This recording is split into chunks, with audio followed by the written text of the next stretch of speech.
Hello, welcome to session 3 of our Into the Wild campaign. This is a series of campaigns which feature making overland travel more interesting and exciting, a challenge in of itself. This book uses much of the material in our Cinematic Environs series, which you can find on Drive-Thru RPG. So if you like anything you see here, it's related, go check us out, Critical Hit Publishing. There's a link in the description. All right, so in our last session, you guys have been, I believe, 6 days in the desert, and partially following, or mostly following a map. You were recently guided by a vision that Ku had, and you traveled off your planned route and found a huge mass of sand that had seemingly arisen out of the ground. You could see where all kinds of sand was displaced. Climbing this hill and casting some magic, this mound of sand, this mound cleared to reveal a large stone building out in the middle of the desert, with a big spire on top. Now, Pei has been suffering from heat stroke, so she's kind of been in and out of consciousness. She has come to and is fully awake now. So I'm going to have you guys just describe your characters a little bit, and then you can bring her up to speed by way of recap as to what's going on and what's been discovered. And if you forget anything, just ask me for details. So obviously, Pei, I'm going to have you go last here. Let's start with DBJ. You're playing Vicus. Yes, I'm playing Vicus the Jack, a elf, tribalist, somewhat of a survivalist, looking for evidence of his people, and at the moment is on edge because the heat's getting to him, and his party members, although they don't realize it, are kind of annoying him because of their ability to deal with the heat and the dehydration. Ku just seems like a dwarf that's put together. Kalen and his damnable books are always in order, and he's always got himself together. And Pei, although trying to hide it, is although somewhat recently is suffering a little bit of the heat. She's not complaining about it, but she's suffering just as much as I am, and I don't know how she's handling it. Pei has bitched about the heat a lot. Oh. Actually, in character, bitched about the heat like 4 times. Yeah, but you're not suffering like he is, according to him. Exactly. All right, Aldrith, Alex. Oh, okay. So Aldrith is a human. He's well dressed. He has a broad brimmed hat on. Well, sort of a classic explorer look to him, and he's looking really sort of not alarmed, but it's kind of a mixture of excitement at this place that this new discovery that we're found, and concern about how long they can actually stay here, because he knows that their resources are limited. They have maybe a little bit of latitude to get across the desert, but that's assuming nothing bad happens, which of course it's he knows that's likely in a situation like this. So he really wants to stay and look at this place, but he's also concerned about getting out of here alive. And so he's sort of looking with this mixture of, like I said, not quite greed, but desire at this structure that we've uncovered. And then occasionally he'll look to the horizon and the direction we're going, and seeing how far we still have to go. Actually, occasionally his head traveled up. about a half day off your planned route. Right, which adds to it as well. not that he regrets it, because this is amazing. This is exactly the kind of thing he wanted to find when he began exploring. So it's partially a dream come true, but at a really bad time. Cool. Okay, Ku. So Ku is a pale-skinned dwarf, but apparently very hardy when it comes to the heat. At the moment, he's wearing some silken robes. They would normally be the underlining for his armor, but that has been oppressively hot. So he has his braided beard, his top knot, and is trying to be as merry about this trip and heat as possible, because he feels this is something that he's been called to do, rather than just some half-witted adventure across the desert in hopes of finding some other half-wit across the desert. And there's probably a reason for your somewhat resistance to heat, which we will discover in a few days if you survive the trip out of here. And Pei. So you're on the back of a camel, and you're just coming to, and you can see you're standing on a solid gray surface. It's a flat gray surface. Looks like made of rock, but it's definitely completely flat. It can't be natural. Yeah, it's like a couple 100 feet square, roughly. And your other three companions are probably a short distance away from you, looking about in wonderment as well. So go ahead. Well, Pei is on this adventure specifically to map out this continent. She's mapped out her home, which is a series of islands, and now she's out to try and map the whole world. She hasn't been doing so well in the desert. She's used to the forest and the jungle, which is a little bit warm, but this is an oppressive, horrible heat, and she isn't handling it very well. But as she comes to, she jumps down and she looks around, and at first she thinks that either she's dreaming or maybe she died, and then she's like, no, my dreams are more interesting than this, and this can't be heaven or hell. So she walks over to Vicus, and she says, what happened? Where are we? How did we get here? Are we still in the... Well, we're clearly still in the desert. Where did this come from? I didn't feel like I passed out so hard that I would have missed all this. So before you respond, Vicus, I'm just going to repeat. You're in roughly the middle of a large flat gray area, about 200 feet square, and there is a spire that rises up about 100 feet that seems to be made of amber color. And at the top of this spire is something that's spherical in shape, but is actually a tetrahedron, a 20-sided object. And each of these sides has different symbols carved into it. But that's like 70 feet overhead. So you can respond to Pei there.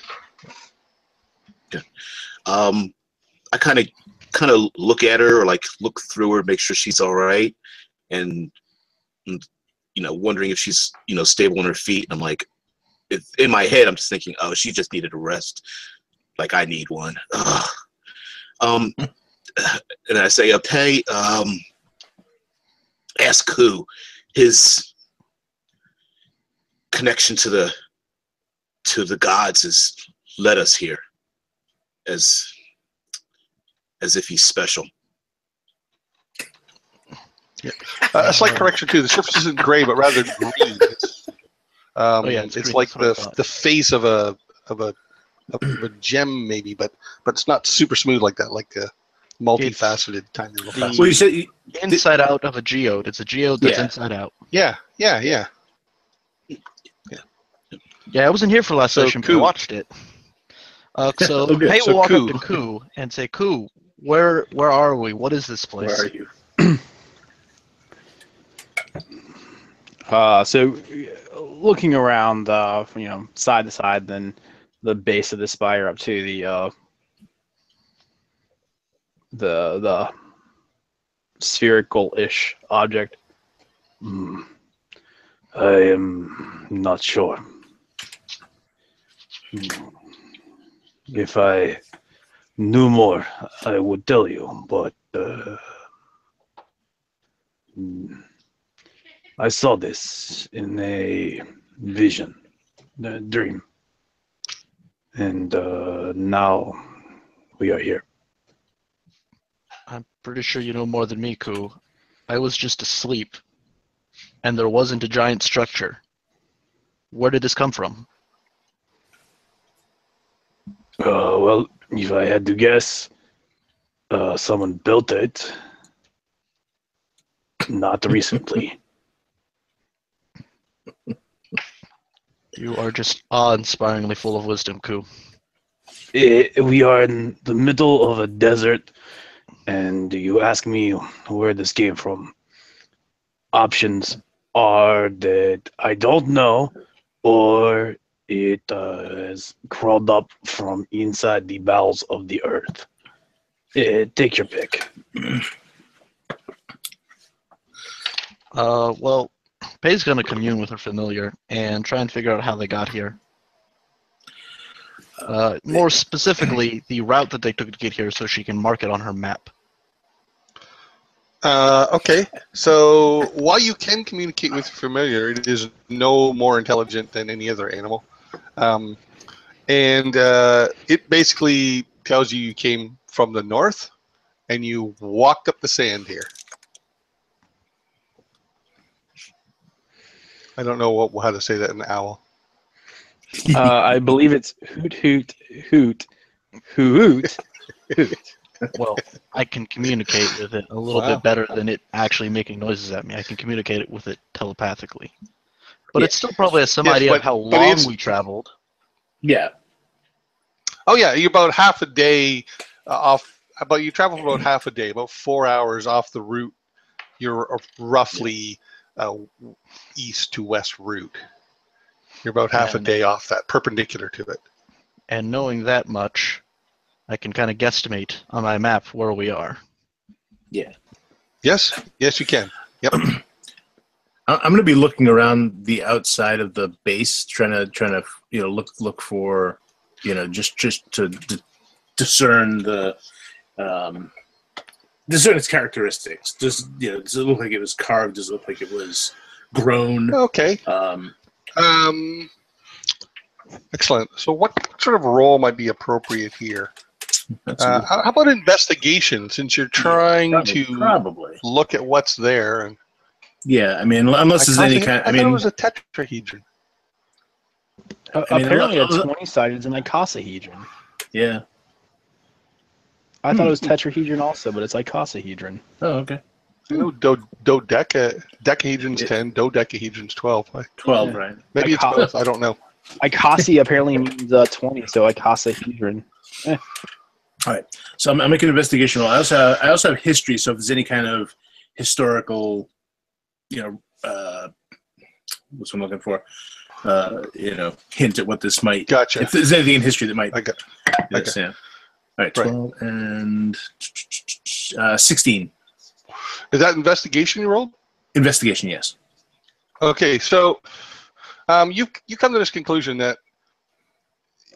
So first of all, let me just tell you what it looks like. So the base, which is about maybe 50 feet wide and then tapers as it climbs, seems to be made out of some kind of amber gem.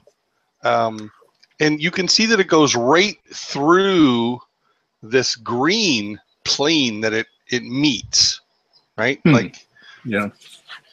And suggesting that it goes into it.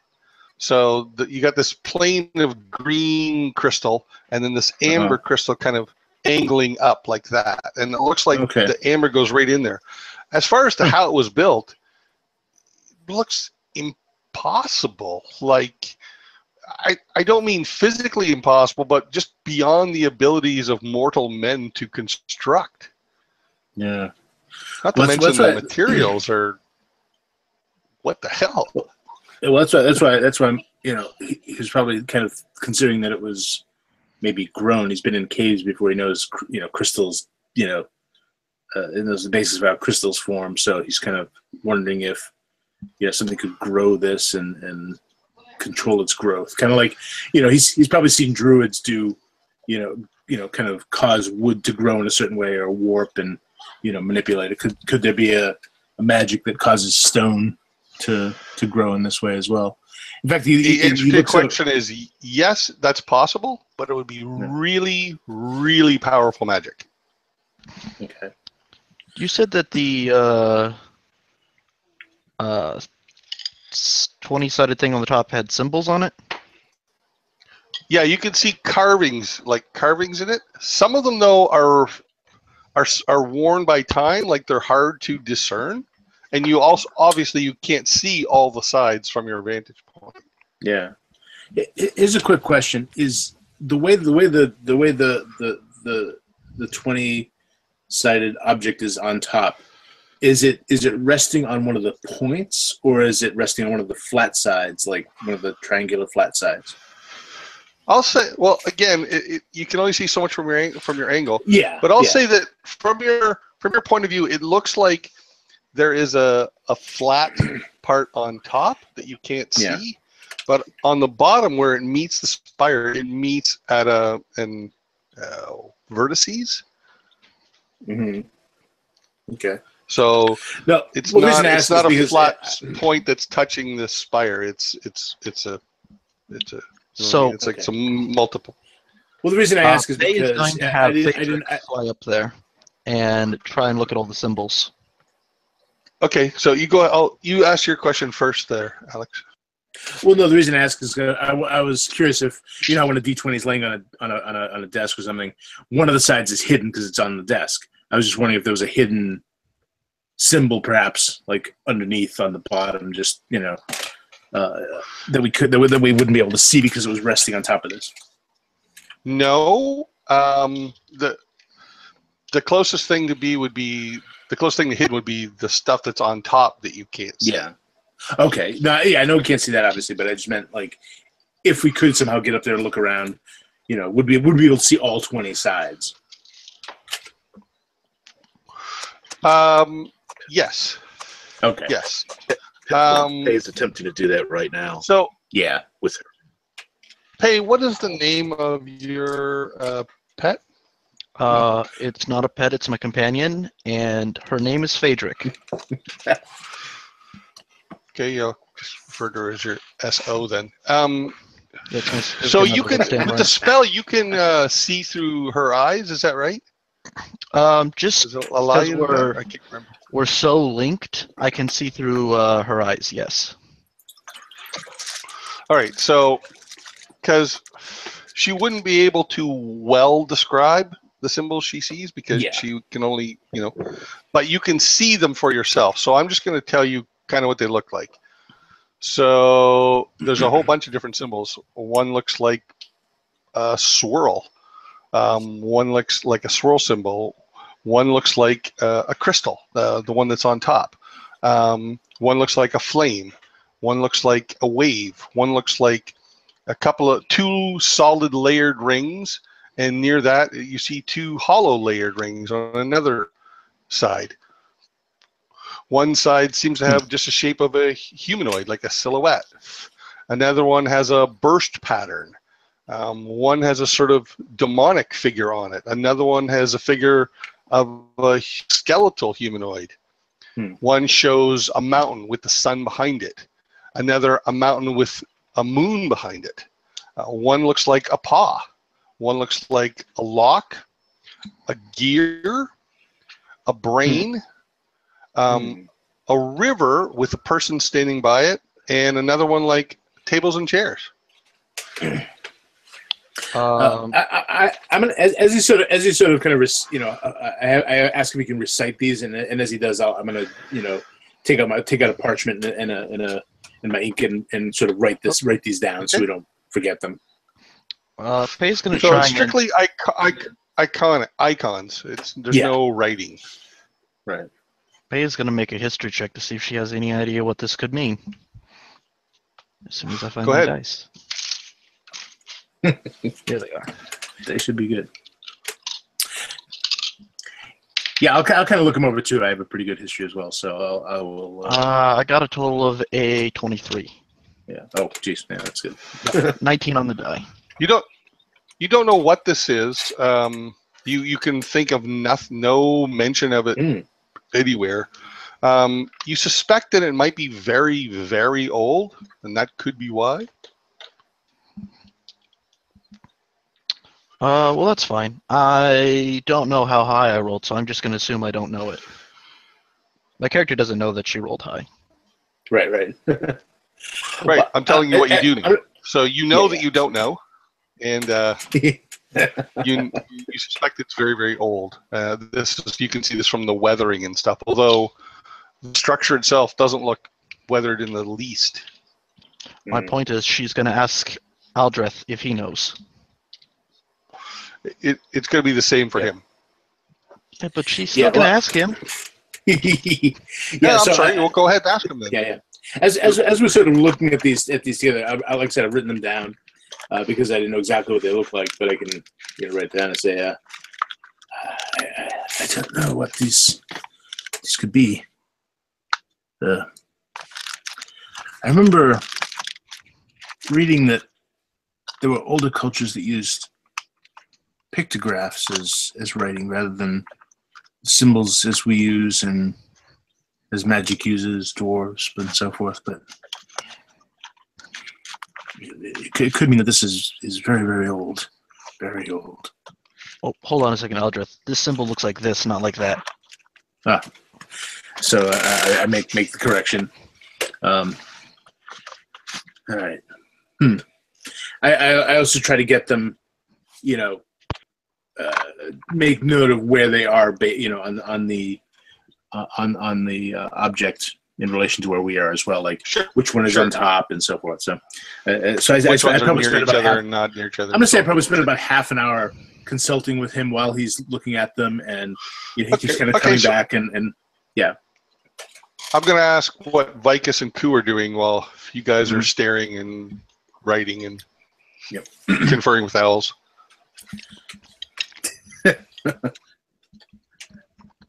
Well, after they wrote probably the third symbol down or something, I lost interest. It just, my mind just faded. I don't know how they're doing. He's over. It's important.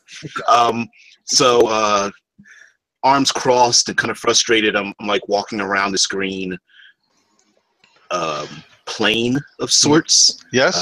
Field or roof or something, and I, just randomly like kicking sand away, wiping some of it away, walking around, looking to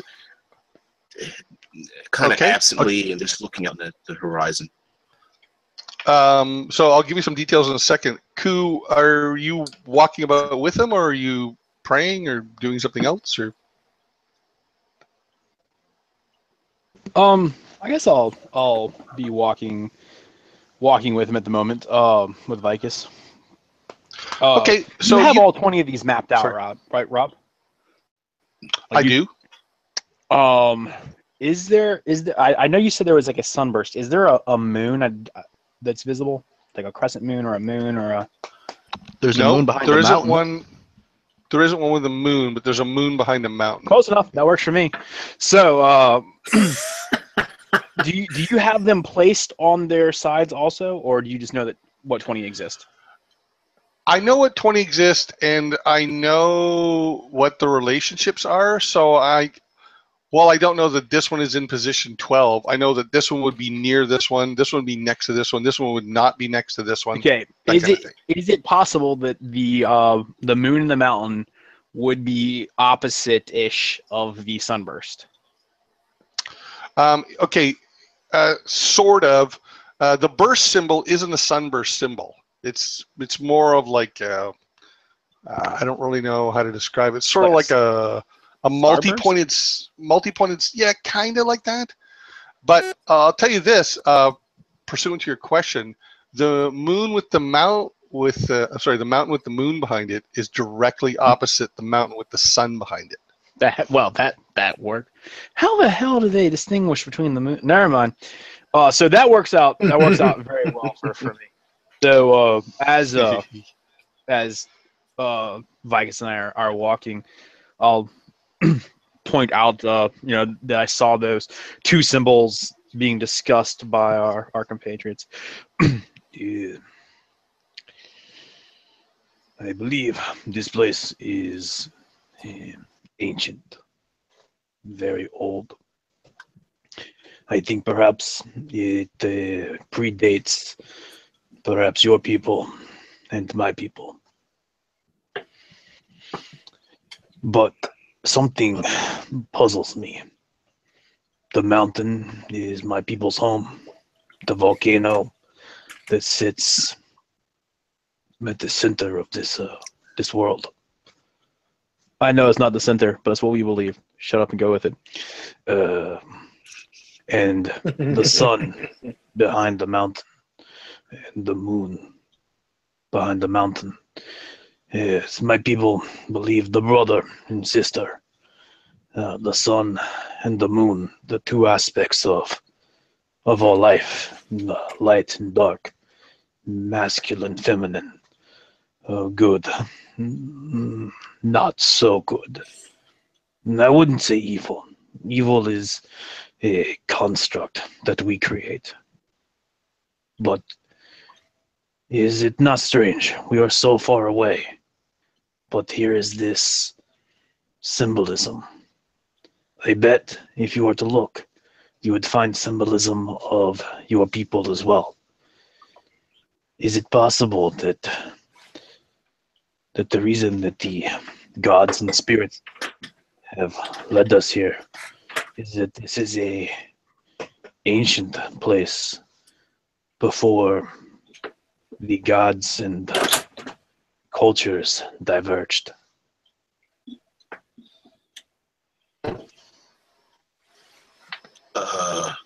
I fold my arms and kind of stop and like look down at Ku, like, your people taught you these things? You figured this out? Look, your people aren't here. My people are gone. I wish you would just leave me alone. And I kind of like walk away from him, kind of annoyed, upset that he knows all these things and he's been taught all these things by his people, and I really don't have any people.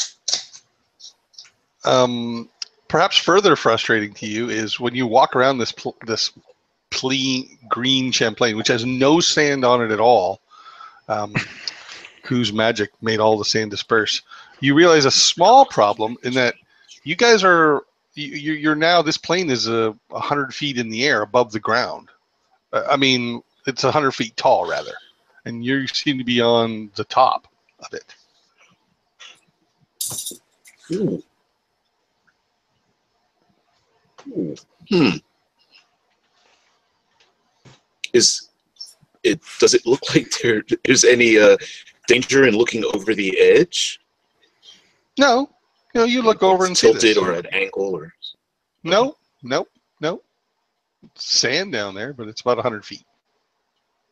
Is the building at an angle? Because I thought it was at an angle in the picture you showed. No. I mean, Okay. I won't say it's exactly level with the horizon, but close enough.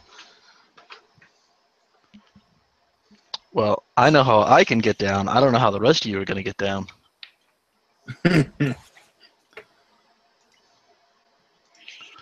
Well, I kind of go to the edge. You said it's like 100 feet to the.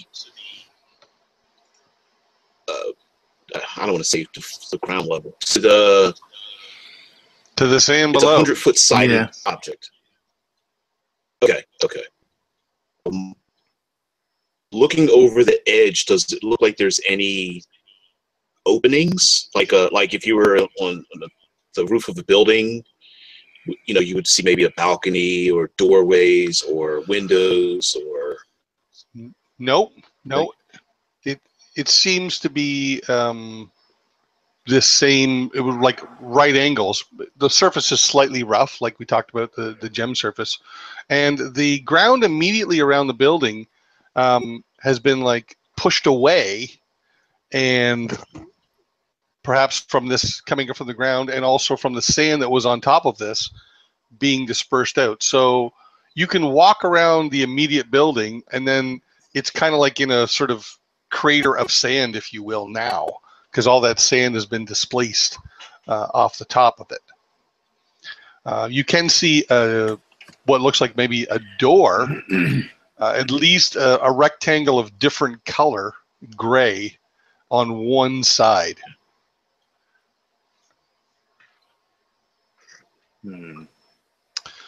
Meanwhile, the other two guys are up on the roof, and Ku is talking to them about the symbology they're looking at. Well, I was until people walked away from me. Well, one did. Yeah, so after, like I said, it takes maybe 20 minutes, half an hour, but we finally get all the symbols right, and we have marked which side they're on, and how they oppose. Maybe I draw a little sort of diagram to show it, and well, this is a puzzle indeed.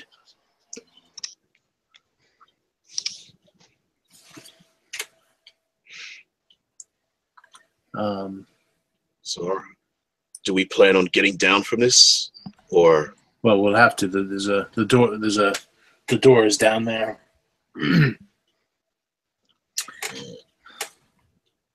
Well, we could have Allbold throw up. See if we can get some climbing gear. Do you think Allbold can throw rope up here that far? No, but he might be able to. He might be able to use my bow and arrow to use twine to get a twine line up here, and then we can pull up the rope. If there's enough rope down there, I can go get it for you. Oh yeah, there's plenty of rope. We have. I made sure we packed. We have a climber's kit, and then we have an additional 100 feet of rope. So, Allbold is hugely in favor of someone else doing it. All right. All right. Kay is going to reach into her bag and pull out a about the size of a normal D20 ball of black paste, and she's going to rub it all over her hands. And that is going to make them sticky enough that she can climb down, because she knows the spell Spider Climb. Nice. Okay. And so she's going to just kind of climb down the wall really quickly, and then she's going to look at her hands, and she's going to say, just put the rope around my shoulders, and I'll climb back up. Who's she saying this to? Allbold, who's down there. Right? I didn't say you see. Allbold is not within sight. Remember, there's a big ring of sand around the building right now, so he might be beyond that. But the ring of sand is about 150 feet. It kind of slopes up like this, like you're sort of in a crater kind of thing in the sand. Oh, I thought he was right next to You're in like place. a depressant. Oh, okay. No. I'm gonna yell at him to bring me rope. You hear a camel. I don't know what sound camels make. I don't know what it's called. Bray? Maybe it's a bray, like a donkey. Kinda. Yeah. So you hear the braying of camels in one direction, and you walk up the hill, and you see Allbold, and he's sitting. All the camels are on their bellies, and they have their feet kind of folded under them, and they're just all sort of sitting there. And Allbold's like just leaning up against one, sipping from a canteen. I'm gonna say again, Allbold, give me some rope. Very well. He starts going through the camels. No, not this one. No, here. Yes, this one. And so he opens the bag and he struggles with this. It's probably fairly heavy coil of rope. lugs it over to you and just drops it in the sand at your feet. It's 20 pounds. Yeah. No, you have to put it on my shoulder. I show them my hands that are sticky and black. I can't touch it.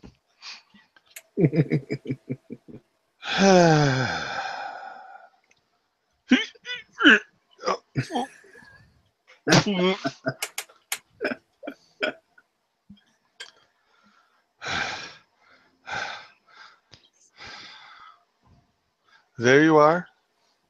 Thanks, Albold. Why don't you go back to taking a rest? You look all worn out. Thank you, sir. Most generous. I think I need to change my clothes. Everyone keeps mistaking me for a male. Sorry. That's my bad. His eyesight's poor. Now He has a cold. she's gonna spider Sorry, climb her cool. way back up the thing and give them rope. Okay. Yeah, you succeed. All right. So So he climbs to the top with a coil of rope. All right. Yeah. So we'll lay the coil of rope out. What do you adhere it to? Well, let's see. You're gonna have to tie it around the tetrahedron, I think. Well, you can No, we you can't. could It's attach too it far. to the spire, but there'd be very little rope left over to go down the Right. side. It's right in the middle. Yeah.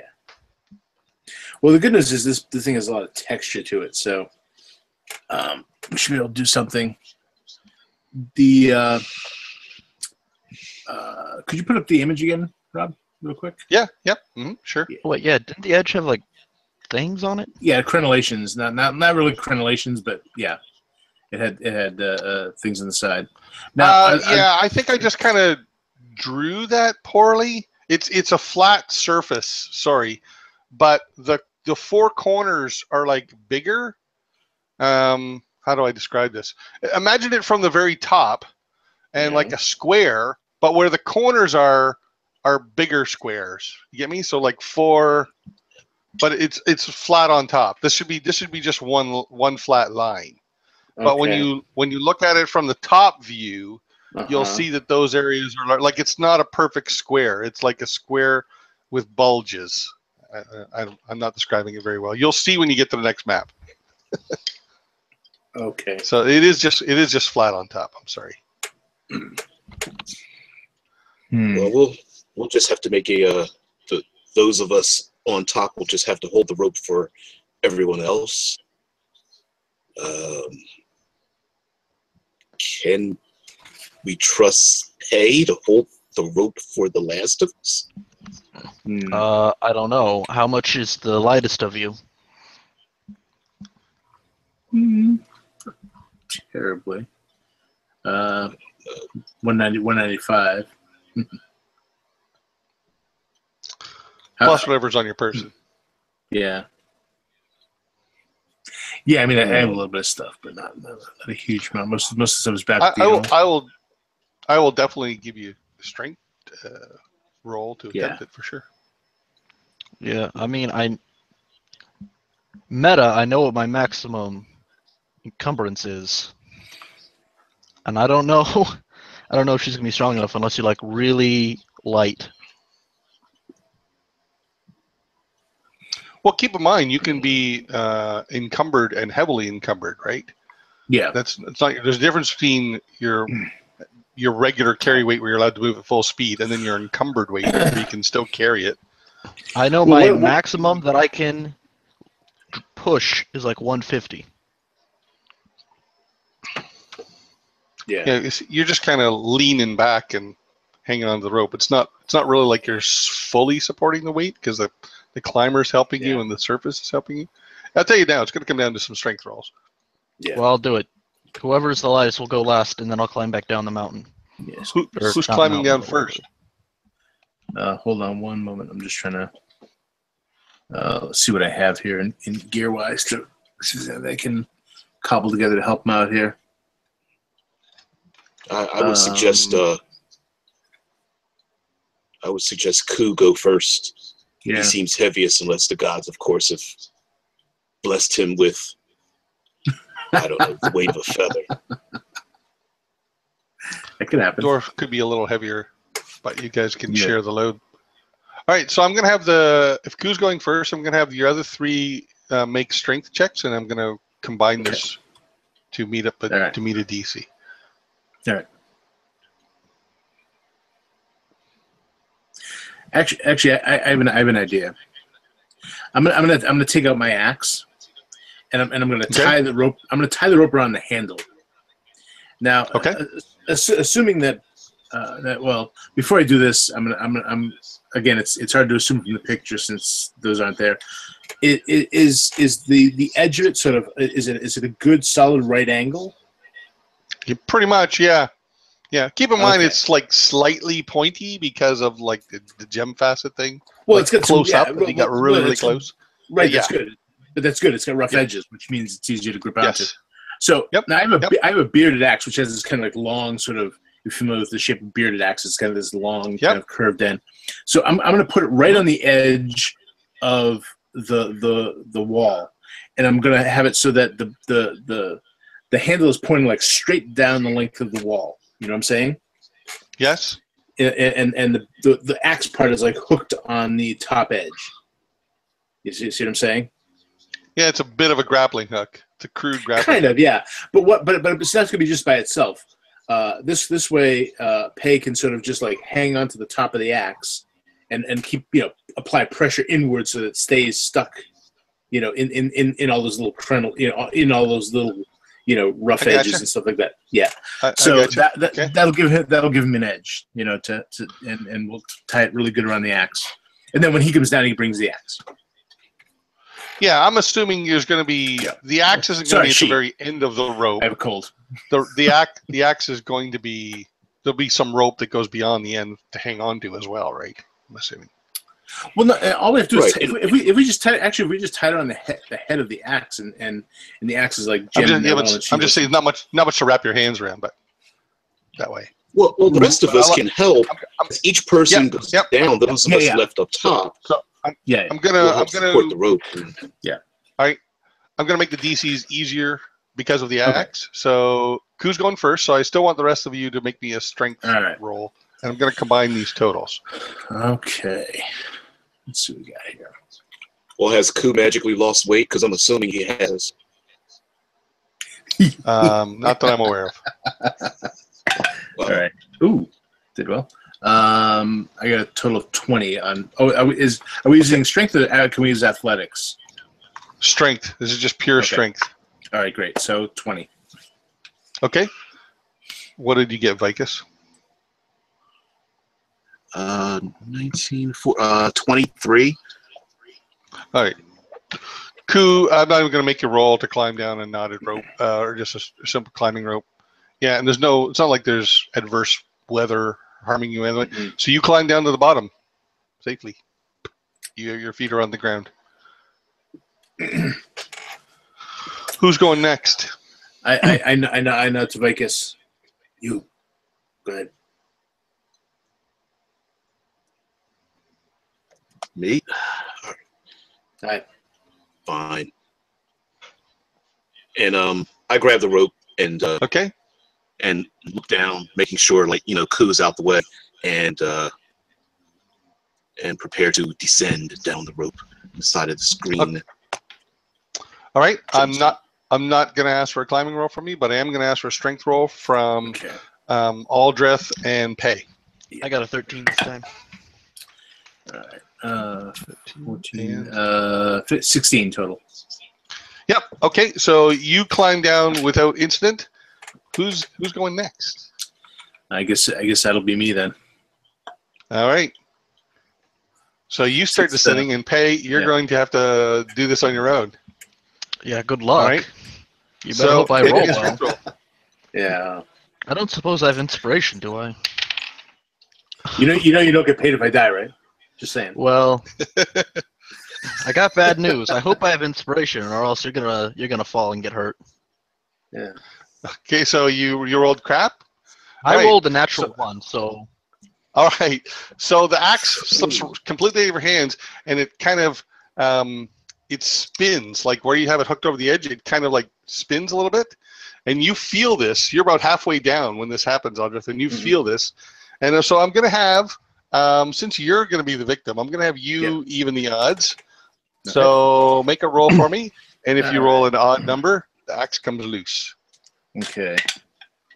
5. So, yeah. All right. So the axe and the rope comes loose, and you're going to fall the rest of the way down. Can I opt to attempt to catch him and split the damage between the two of us? Absolutely. Okay. Absolutely. I will do so. I'm not even going to make a roll. You can easily get under him. You would have been standing there paying attention. Yep. All right. Okay. So you guys each take 8 points of damage. And sprawl to the sand. The axe goes in the ground near you. Nice. Pei looks over the edge and is like, sorry, it slipped. Okay. Are you okay down there? I'm fine. And Pei is gonna scrabble on down. Yeah, come down. So I get up and stretch and cough a bit, and I'll kind of limp over and retrieve my axe, begin untangling the rope, untying it, and all that stuff. Sure.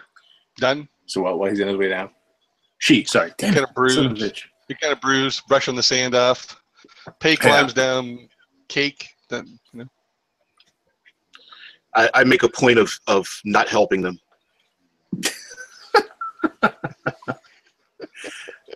So I'll coil up to 20 pounds of rope and tuck it over my shoulder. Put my axe over the other shoulder. All right. Well, Pei is going to hover over you and look at your bruise because you broke a blood vessel, so you're already all bruising up. Yeah. She's very, very, very apologetic and feels super guilty. Look, it's all right. It happens. Don't beat yourself up over it. We knew the risks. I will. Ku will walk over. Oh, I'm sorry, and he'll extend his hand to help you. Stand up as you finish coiling the rope, and when he touches you, he grabs you a little firmer than you were expecting. Yeah, I kind of flinch a little bit and look at him. And you'll feel this warm energy that's not warm like the sun. This is warm like that first morning sun when you wake up, and it's that invigorating warmth. It smells a lot. Like you get incense and candles and parchment, but also there's this feeling momentarily of metal being forged inside your body, and you'll recover all 8 hit points. Okay. Nice. Thank you.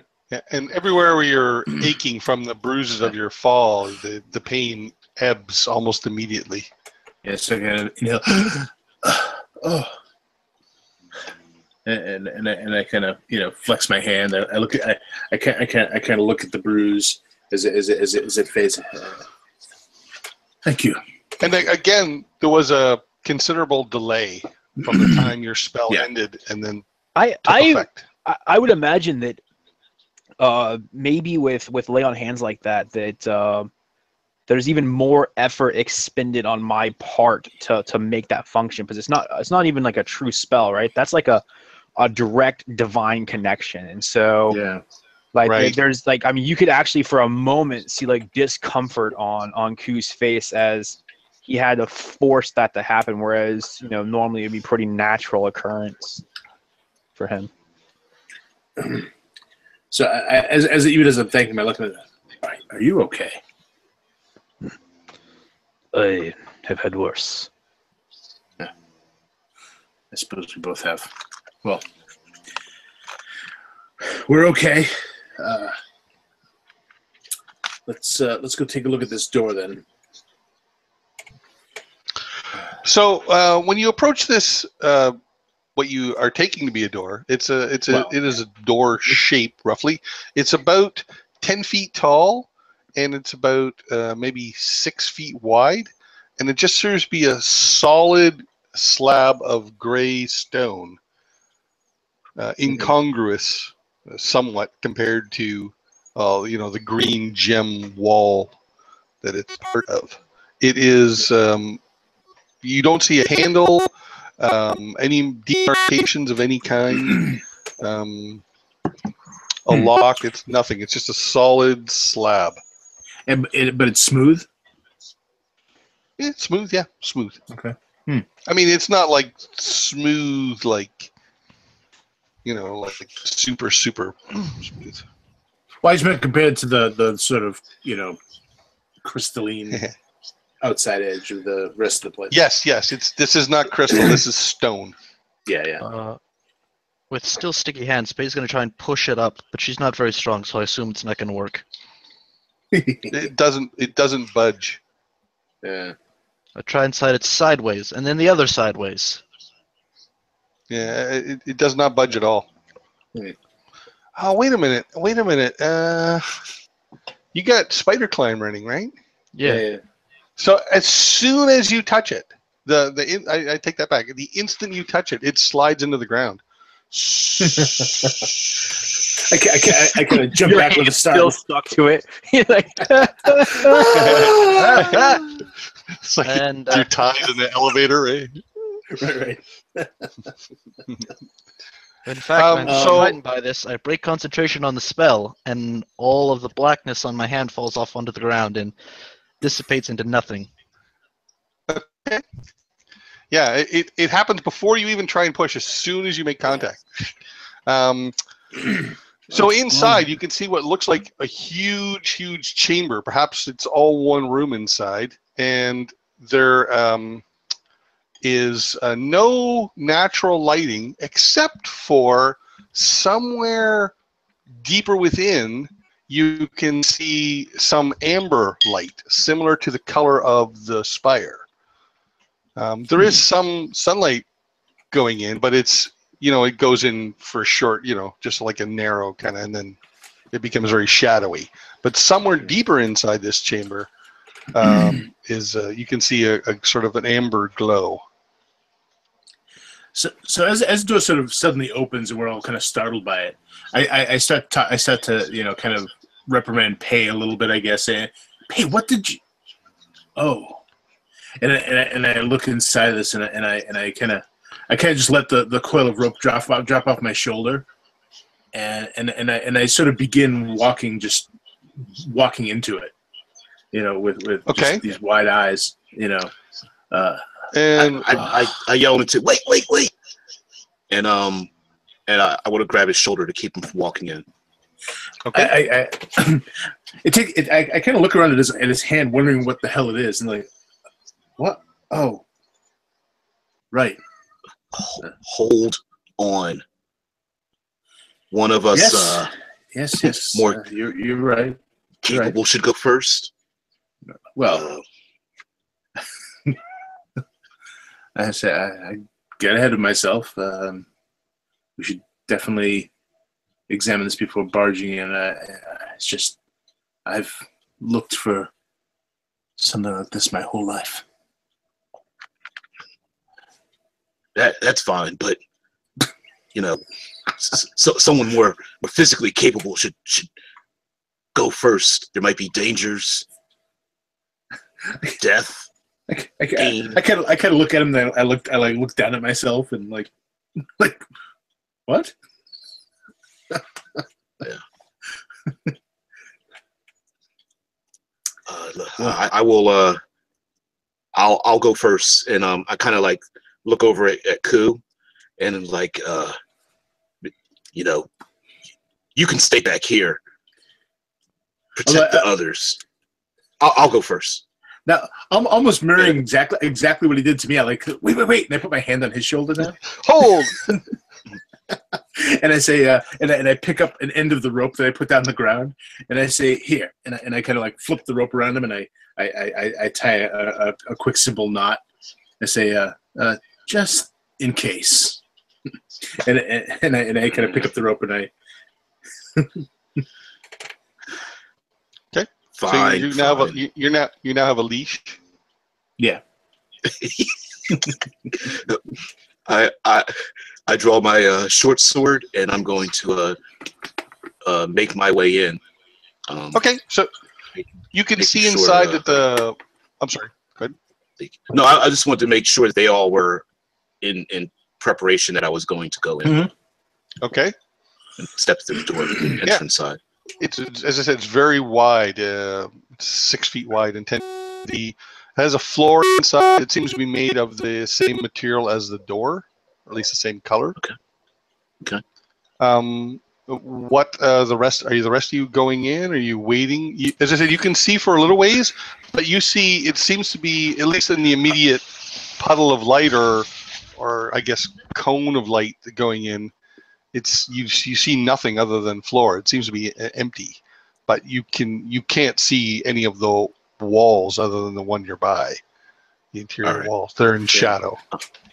Well, hey, I'm doing like the slow, like I don't know, like the ninja walk kind of thing, like 1 foot at a time, knees real, heavily bent, kind of looking around, and I'm heading towards I'm going to go as far as the rope gets taut, and then I'll turn back to the rest of them.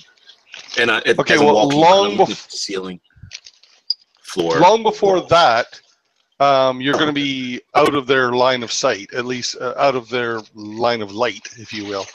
Out of this, they won't be able to see you long before the rope goes. So when he disappears in the shadow, you can hear him walking. Yeah. You guys do anything? I'm still gonna like kind of let the rope out a bit and let him sort of check the way first. And I will kind of whisper shout to him. It's like Vicus, what do you see?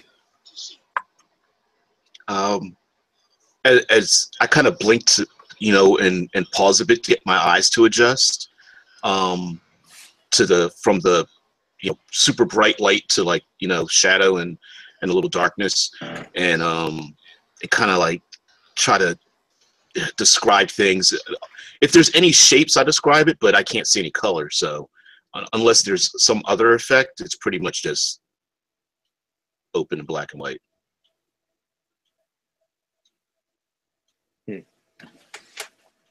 Nope. Where do you go? Oh, Maybe be back. He said be back in a minute. Okay. Oh, okay. well, for Pace part, she's perfectly happy not going in yet because she was gonna suggest someone else went in first, anyways. Not because she's scared or anything, but because, yeah. He's scared. Well, Caitlin really wants to go in, but he's trying to restrain himself and listen to his group as much as he wants to. So you're just going to let him walk off into darkness, and no one else is going in? Is that right? Well, just for maybe you say 50 feet. Okay, he'll be beyond the light at that point. Yeah. Okay, but as long as I don't bump into anything or like fall off of a sheer drop or something like that, I look around. If it's just, I can only see in darkness up to 60 feet. So if there's anything beyond that, I don't, I can't see it or describe it. But if it's not a danger, then I just turn around and come back and tell them that the coast is clear. Actually, you know what, Rob, I rarely get to use things like this. I have a mirror, a little steel mirror, and I go, and I kind of fish it out of my pouch, and I kind of angle it to the sun, and and I try to bounce a little bit of the light, the direct sunlight into sort of a like a flashlight beam into the darkness. See if I can pick him up. Okay, so you can see him for a bit longer with that. So I'm going to describe this for him, and he can relay the information to you or not as he chooses. But you guys aren't aware of what I'm going to describe to him. So DBJ, you're Vicus, you're walking into darkness, and you can see like sort of beyond the darkness. There's like a glow coming from ahead. It seems to be coming maybe from the ceiling. You can't see the ceiling, by the way. It's beyond your light as well. But you do hear the sound of stone coming from both the right and the left, just slightly ahead of you. You hear multiple sounds of stones scraping on stone, or like, I don't mean like constant scraping, just kind of scraping. And these sounds seem to be getting closer.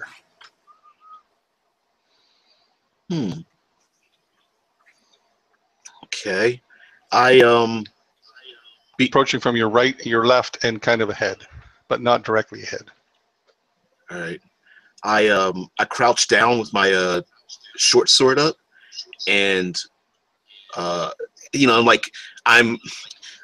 doing the universal squint into the darkness, even though it's not really helping me see further, and okay, waiting for it to get, if I could see an image when it comes into focus. Got you.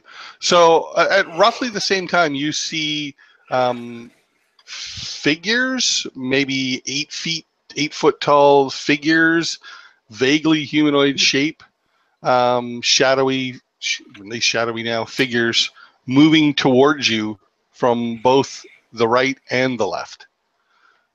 They don't seem to be moving very quickly, but they're definitely coming towards you.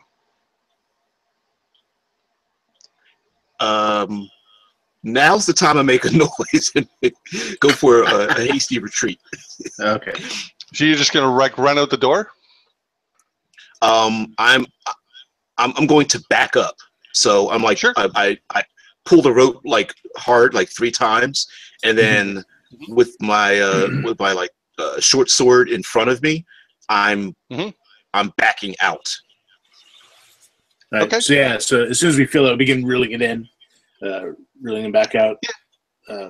Pulling up the slack. No propulsion, but yeah, you could pull it in faster than that if you want. Sure. So you make your way back to the door, and the sounds stop or fade. All right. What was it? I grab my belt to keep my hands from shaking, and I'm like, there are tall, shadowy figures in there. Ghosts, wraiths, beings of darkness. I don't know. Could this be? Maybe Ku knows what they are. Perhaps. Ku, could this be a tomb of some kind? Are we disturbing the dead? So puzzling on how he became the expert on this place. You found it. You knew it was here. Yeah, right. It is possible, but if they are big ghosts or big wraiths, they are from something that died that was big.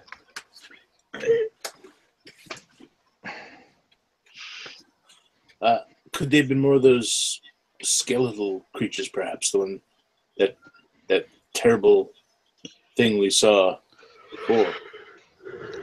They seemed solid.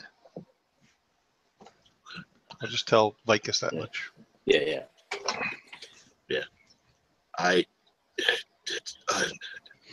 No, I don't know. I didn't get a good look. I don't think so. And these things were running after you? Should we be worried that they're going to be here shortly? What does everybody think I have all the answers to this? You guys know better than I do. You were in there. What did you see? Were they running? Well, they didn't seem. They didn't seem friendly. Maybe they are lost souls, trapped. A tomb, maybe. I know how I would feel maybe if I they're was trapped nice. in there. Let's go in and talk to them.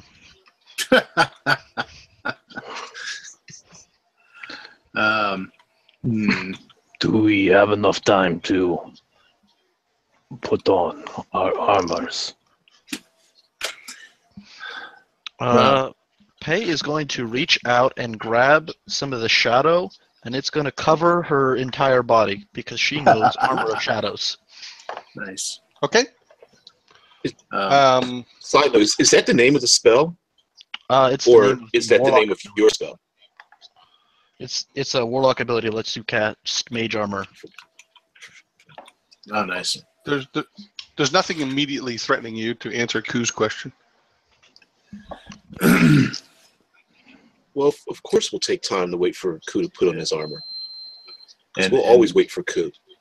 If you are in a hurry, I do not mind defending you unarmored. No. Let's be prepared. We need to look in this place though. Something led you here, and what you say about something to do with this phenomena of what's going on with the magic. We have to look into this. Well, I think a more important question is, do we have the time? If they're coming out here, how long is it going to take you to put on your armor?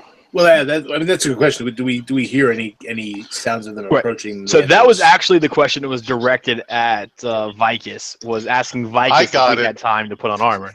I knew exactly what you meant, but it wasn't up to me to clarify. Right. To answer your question, you guys, he didn't even tell you about any sounds. Ficus didn't even tell you about any sounds. You guys don't hear any sounds. Okay. Other And than after the describing occasional- them as wraiths and ghosts, we may not think they make sounds. Yeah. That's it. Yeah. Yeah. Ficus is terrible at describing things. Especially the rest of his people weren't. Too bad they're not around. Oh, ow. If Ku stops rubbing in my face about how his people are so smart, I wouldn't feel this way. Well, on that meta note, It is okay. It is more important to proceed than wait. I accept the sacrifice. and I'll pull out my greatsword and start moving down the hallway towards the sounds. Okay, so I want to be clear. This isn't a hallway. It's like one massive room. Yeah. And as you were going further in, sounds were coming from both sounds started coming from the right and left. So are you repeating what you did or what Vicus did, basically? Is that the plan? I mean, I'm not myself. wearing a robe, and I'm also expecting combat. So every 30 feet, I have 5 torches on me. Every 30 feet, I will stop, light a torch, and toss it about 15 feet from myself. Yeah. Sure. Yeah, you can use light. So you're going in. Is anyone else going in? Yeah. As soon as I see him going in, I take my shield off my back. I'm not wearing my armor, but I'm going to use something, and then I have my axe. I'm going to have Phaedric sit on my shoulder, and he has 120 feet dark vision, and I tell him to let me know if he sees anything. I see a wall. I see a column. I see a wall. Are you going in, or are you sending your owl in? No, it's Phaedric is going to sit on my shoulder, and I'm going to walk in. I gotcha. So are you going back in, Vicus? You had enough. Yes, and I honestly didn't want. Well, I want to follow behind Ku, because of course he's brave and all that business, whatever. And I'm going to follow behind Ku with my short sword, looking. He's I'm kind of like looking at him, but like looking around, because he's got the cool grip and the crowd walk and all that business, and I'm kind of like behind him to back him up. So can you guys tell me roughly your formation? Because as I said, this isn't a hallway. You could be 4 aside if you want. You could be 4 That's in a true. row. Well, you can be a square. Just let me know. I was kind of walking next to Ku, kind of right probably him. As far as the other guys, I won't speak for them. I'm standing right behind Ku, like maybe probably not quite 10 feet. I'm thinking 2 we're rows like of a 2 roughly diamond then. shape. Yeah, All right. or Yeah. more like a square shape. Yeah. Square shape. Okay. So you guys proceed in. Now that there's torches lit and light, when you get in, there's nothing immediately when you enter, but when you go in about 30 feet towards this glow, or at least deeper into the building, I should say, you see figures coming out of the shadows from the right and the left. And they're about, as they come into the light, you can see they're about 8 feet tall. They're all more or less identical. They seem to be made of stone, like statues made of stone, but not super lifelike. Like they're humanoid, of course, but they almost no face. Like they have just very little, you know what I mean? Like they're not heavily detailed. They also have huge stone swords in their hands, and they're moving towards you, but they're not moving very quickly. Yeah. But they're, as I said, they're massive, scraping on stone, and you can see that there seem dozens and dozens of these things, kind of sort of closing in as you guys are going like that. But they're moving fairly slowly, like they're not moving quickly. I'm gonna try and get within 30 feet of one and try and talk to it telepathically, because I don't need to share language with it to talk to it telepathically. What do you say? I am going to say, hello, we are adventurers, and I want to know about this place. It seems interesting, and I am going to sound cheerful. Okay, you get the telepathic equivalent of silence, and these things continue to move towards you. They're raising their swords in a menacing fashion. Okay. How far out are they? Guys, I've changed my mind. I think they're hostile. Let's say they're 20 feet in closing, but they're moving considerably slower than you guys are. Okay. Like they seem to be like really sort of lumbering, like stab. So I'm gonna quickly try to look around this room, not at them, but at everything else around us. Like I want to see if I can look up to the ceiling. I'm trying to get a quick lay of this place. Right. So the ceiling. You were standing on the roof before of this. Yeah. And the ceiling is made of this green crystal material. But you can see there's something of a structure now around the center of this room, perhaps under where the spire was. And the glow seems to be coming from the ceiling area of this structure. It's hard to make out the details at this distance. When you get closer and get more light in the area, you'll be able to make out more details. So is it like a structure within the structure? Is that what we're yes, like seeing? yes, yeah. Okay. It looks like some kind of, as I said, you're just seeing vague shadows right now. So some kind of sort of unusual architectural anomaly, if you will, or something unusual. All right. These things are soon going to be within a striking distance. All right.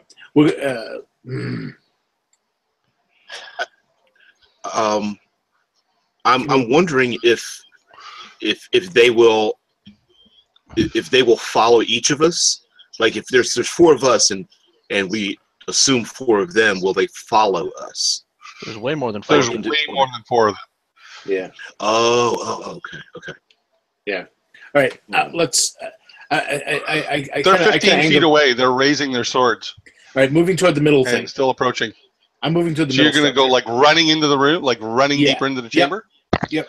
Heading to the Okay, middle and section. what are the rest of you doing? He starts running. No, I'm jogging. I'm not like in a sprint. I'm just All right. moving faster than those things are. Right. Keep in mind that they're also ahead of you, kind of closing in like this as well. Like they're not just from the sides. So as you're running, there seems to be more that were at the sides and are closing in as well. Yep. So he starts running. What's the rest of you doing? Watching. Considering running away. Yeah. Okay. Vicus? And I'm absolutely going to move to the, like if they go to swing, I'm going to try to dodge to the side or see if they're just going to surround us for some other nefarious purpose. Look, you're going to hold your ground and wait to see what they do?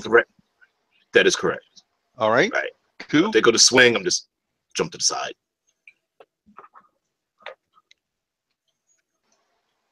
Cool. What's your plan? What are you going to do? Well, he took off. He's holding his ground. Pei is getting ready to run. Well, I have no idea what these things are. I mean, I have a rough idea what they are, but I don't know what their purpose is. But everything in this blasted desert seems to have some sort of weird purpose. Actually, what I'm going to do is attempt in Dwarven to call out, the equivalent of halt. I'm sure that the Dwarvens, much like the Germans, have a very severe version of stop that. That sort of almost parental stop. And if that does not immediately work, I'm going to move into the spell command and see if I can halt one of them that way. Okay, so you get no indication that they even understand what you said. No problem. And they continue to close, and they raise their swords to strike.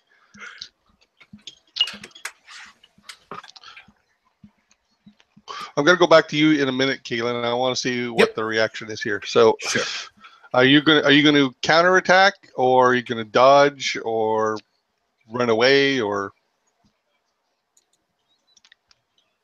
This is directed at Pei, Vicus, and Ku. Pei is going to keep, as quickly as they're advancing, Pei is going to retreat an equal pace. Yep. Okay, And, but dodge, it's like two dodge, walls and I'll closing stay in, right? So you can retreat, but you're going to have to go like back towards the entrance. Yep, that's Or exactly you what can I'm run doing. further in, but there's more ahead. I'm slowly getting towards the entrance as they get closer. So you back up. Yeah, you're going to have to hurry because they're starting to do this pincer thing. But yeah, you can go. Vicus, Pei takes off towards the door. I'm staying in melee range, but I'm dodging. I'm doing like the MMA. Okay. I want to let them come at me, but I'm just going to dodge to the side. You're doing dodge the to side. defensive Full thing. defense, yeah. And Yeah, Ku, you're casting a spell. No, if they showed no recognition of language at all, I know that the spell has a requirement that they understand that, so it would make no sense to do that. So Okay, they don't even have ears or a mouth that you can detect. So instead, I am going to wait for them to take that last step to me, and I'm going to. You said they're like 8 feet tall, right? Yep. And what's it? Are they shoulder to shoulder, or is there a bit of distance between each of these? Like 2 feet, 5 feet, 3 feet, 6 inches. Do you remember the first Mummy movie? Yeah, Brendan where they're Fraser? where they're walking with those stone things he was fighting at near the end. They're like that. Hmm. The only one difference is that they're more vague than that. They're not undead, and their weapons are made of stone. And they're already wielding them, so it looks like they're preparing. I'm assuming for an overhead strike then. Yep, that looks like what they're about to do. Yes. All right, well then I will just I'll wait for them to step in, raise their weapons, and I'm gonna hug up to one of their legs because if both sets of walls overhand swing, neither one of them should be able to come all the way to the ground without hitting the other side. All right. Yep. So I'm gonna make a couple swings at Vicus. And Pei, you are keeping ahead of them. A couple swings at Ku. So one smashes kind of into the leg of the other, and it also partially gets you, Ku. So you take 4 points of damage, and the one of the others also takes some damage. Bits of stone come out from where this stone sword makes contact. Now, Kalen, as you're running in, this wall is closing in of these things, and you can see that this structure. You're looking at the edge of what appears to be a giant ring, and I don't mean I mean a ring in the literal like the kind of ring you'd wear on your finger, except that this ring is 100 feet in diameter, and the gemstone seems to be in contact with the bottom of the spire, and that's what the glow is coming from. So it's a ring that's standing up vertically, right? Yes, that's about 100 Okay. feet in diameter. So The it's base is on the massive, massive ground, ring, and right. the top. Yep. And it looks exactly like the kind of ring you would wear, except that it's obviously 100 feet in diameter. And you said it has stones in it, right? It seems to have a gemstone set in it, but it's at the top, like near where, and it's in contact with the bottom of the spire. All right. Well, I'm gonna step like into the ring, almost like like stepping onto a hamster wheel kind of thing. If that's possible. Yep. So you weren't quite there yet. Like this is what you saw. Sure. You go running. You go running towards this. Yeah. You go running towards this, and these creatures continue to close. When you kind of have to move to go into the ring because you're side on. You see the body of. I'm sorry. No, I take that back. I changed my mind. Anyway, so you go as you go running at the ring. The gem of the stone flashes, and at the same time this occurs, the creature that took some damage that was fighting Ku, the stone mends itself. Okay. So Ku, you make it to the before you get to the. I'm going to have them get another turn before you get to the ring. Pei, you make it to the exit. Vicus, these things are going to try and strike you again. What do you want to do about it? They're almost surrounding you now. And I want to shoulder one of them in using like a tackle maneuver and try to push one over because they're taller than I am, clearly. Oh yeah. And so I want to see if I can actually like knock one over. Okay. So you can make me a strength check if you like. Sure. I'm going to do an opposing strength check. Oh, sweet. I rolled a total of 23. Nice. Okay, I did better. So you hit this thing and it's like running 21. into a wall. Okay. All right. Ku, what are you going to do? They're kind of hemming you in now as well. I have no ideas. Like, I mean, I completely misunderstood how you're representing this, so I'm not sure. I'm sorry. At this point. Okay. Do you want clarification? No. Can I clarify anything for you? No. I miss the physics aren't working in my brain, but I'm not trying to apply physics to this. Like, it makes no sense that you have two opposing sides at 8 feet tall, wielding assumably 5 or 6 foot long swords that would then be able to strike down at the floor with overhead swings. Like they would hit somewhere along the ways, but that's all right. So yeah, I'm just gonna stay close to one of them and let them keep trying to absorb the brunt of attacks from each other because I mean, you basically using one as cover. Yeah, well, I mean, if it's 8 feet tall and you're 4 foot and you're up against it, it can't hit you if it's swinging overhead. Right. The one that you're up against could. Right. Or one of its friends could. I mean, it's not impossible. I was thinking. Yeah. Right. All right. See, the way you described it was that they were moving shoulder to shoulder. I didn't realize that they were also now pivoting, breaking formation, and so on and so forth. So that's fine. Well, yeah. Okay.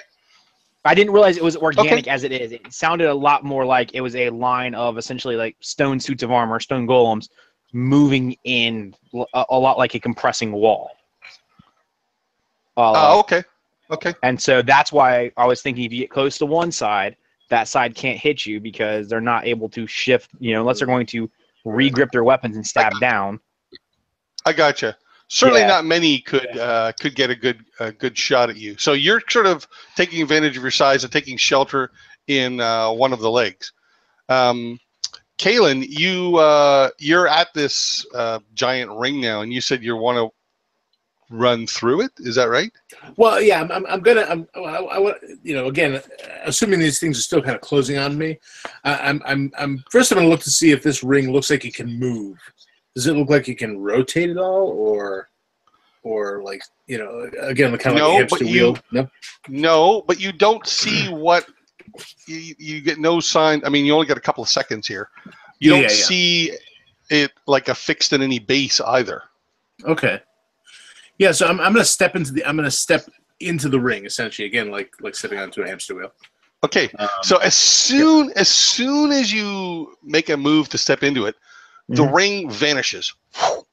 Okay. Oh. And then you notice that it's on your finger. It's finger size. All of these stone guardians immediately turn to face you, and their swords they turn into like an upright sort of on guard position instead of the attack pose it was in, and they are marching. They start marching towards you in formation, ignoring the others. Oh bloody hell! Okay. I kind of begin to get I'm kind of staring at my hand and I'm looking beyond it to them all like marching toward me now, and I kind of get a cold sweat like. How do the rest of you want to respond to this? So all these guardians have turned from attacking you and are now marching towards Kaylin. Well, Pei feels confident that now they're friendly. They're definitely friendly now, and so she's just going to walk over to Kaylin. Okay, so you're walking, kind of following them. Gotcha. Vicus, I'm gonna hustle. I'm gonna get there before the ones next to me get there, because they're hella slow, right? They are. Yeah. Yep. Yeah. I'm going to basically. I want to see what Vicus and Ku are doing first. Yep. I glance over to Ku, make sure like he's like okay or standing or something, which I'm sure he's all right. And I'm kind of like, and is there a way, or is it possible to sprint between them to get in front of Kaylin? Yes. Because they're moving. Okay. So you can easily pass them. It's not like a solid wall of them. Okay, because I was under the impression they were surrounding us, like they had come from the outer edges. Like this. Yep. Okay. So I'm going to try to squeeze between them and they were originally positioned kind of like that. Okay. Oh, okay. So I'm going to squeeze between them and try to interpose myself between Kaylin and now Pei. You can beat them to Kaylin. Yep, and do that. That's what I'll do. I'm definitely trying to beat them to Kaylin too. Yep, you both succeed in that. What do you want to do, Ku? I'll wait at the back. I have no need to be up at the front of this. Okay. So they approach. As I said, they have their swords held this way in front of them. Yeah. And they approach you, Kaylin, and then they kind of just stop. Yeah. Well, and in fact, that was going to be my thing. I was basically, kind of say stop and hold my hand up and think stop. Okay. So I'll say that's exactly what happened. Then they don't. Yeah. Well, I was going to say. What I might not know if I had done it or if they were going to do it anyway, but okay. I feel like I've done it, so I feel better. I say. And while you see no eyes on them, they're sort of looking at you, or at least in your direction. Yeah.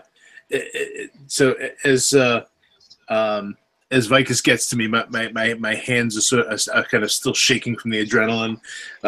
I try to talk to him, but I can't, so I just kind of show him the ring on my finger. This,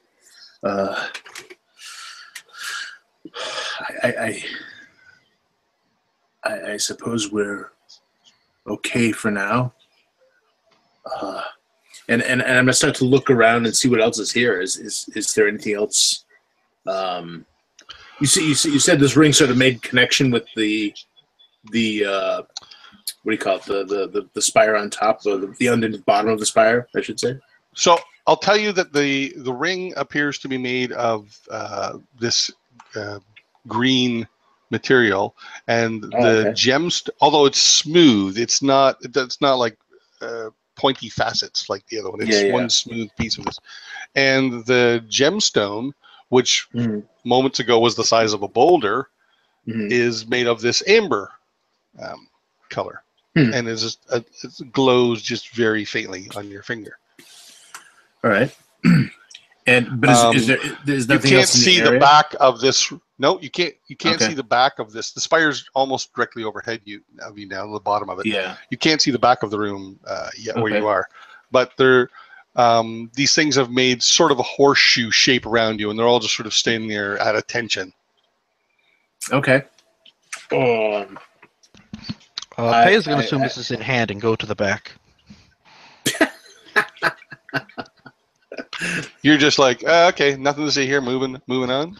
Basically, it's Alright. like, oh, okay, well, now he's controlling all the golems, so now we can see what's back here. Probably some kind of something useful, maybe holy text or tomb or something more interesting than golems that are going to stand there and stare at Kalen. Sorry, my tempo wasn't interesting enough for you.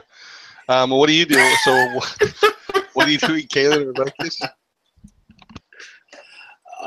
I'm going to talk to. I'm going to see if I can and get these things to return to their posts. Basically, so I say I kind of think and I say, return to your posts.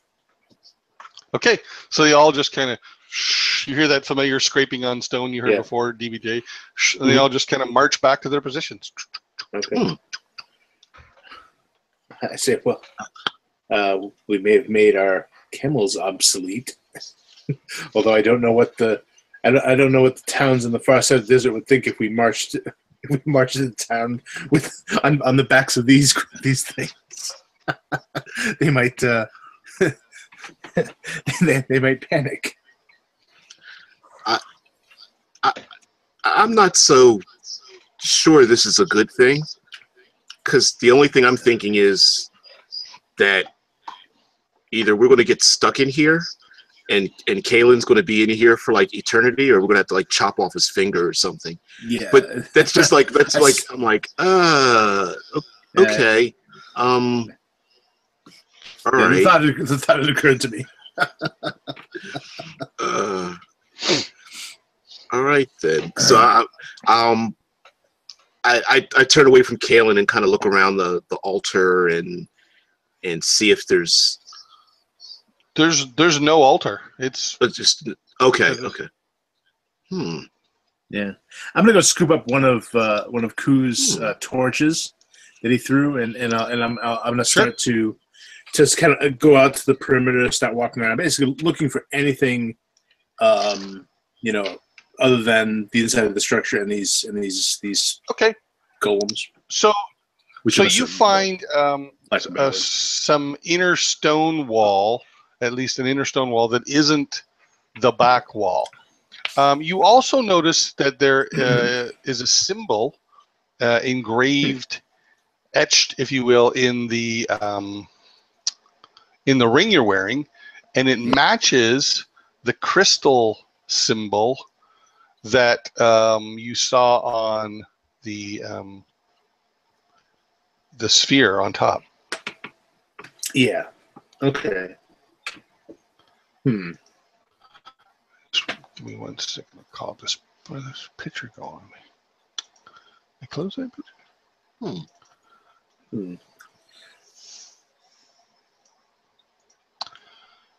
You do see some, as I said, some stone wall back here with some doors, which do have handles. I see. When you explore these rooms, one looks like a small area to dine, perhaps. You see a pitcher on the table, a ewer, if you will, full of about half full of water, and you see a plate of fresh food.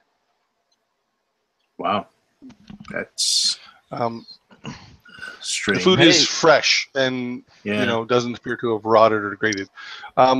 Is there in cups? another one of the rooms? Are there cups? There is one cup. There's one plate. Mm-hmm. in another room, probably the most, you find some clothes, but the most interesting, and they look like very fine robes, silk, well made. But the most interesting thing you find is someone lying in a bed in the end room. It looks like a very elderly female elf. Very elderly, but yet not frail. And she's lying in a position of repose with her arms on her back, with her arms crossed over her chest. She's also wearing one of these fine regal robes like you saw in maybe a closet or a bureau. Okay.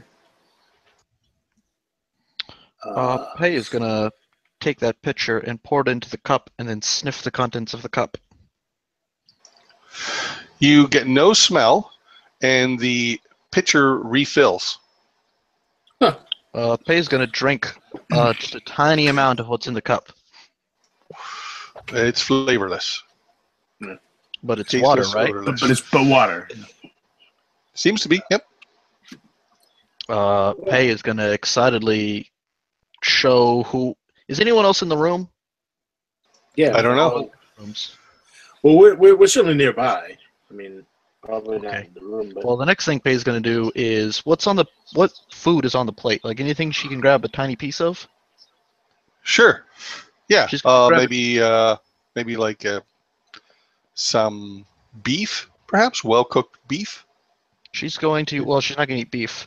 She'll grab some vegetable that's on the plate and try it. Delicious. Does Still it- hot. Does it restore at all or anything? Does it what? Does it restore? Does the food replenish, basically? Is what he's Oh, I see what you're saying. No. like It the does water. not immediately. No, it does not. That would be creepy if you had a turkey and as you cut pieces off and ate it, kind of like regenerated and then they kept eating it. Yeah, I think I'd stop eating it after a bit. That would be disturbing. Either way, she's going to take the pitcher and the plate and she's going to run out and she's going to see. Hold on, let me roll for this. Decide who she's going to run and show this to. It's. Oh, crap. Vicus. She's going to run over to Vicus and be like, Vicus, look, I found food and water. And it's not very good water, but it's good food. Here, try some. Hey, the desert all water is good water. She seems really like excited about it, but I'm like, my nose turns up and I kind of sniff at it, like, just to, like the. I'm going to say it's a fresh tomato.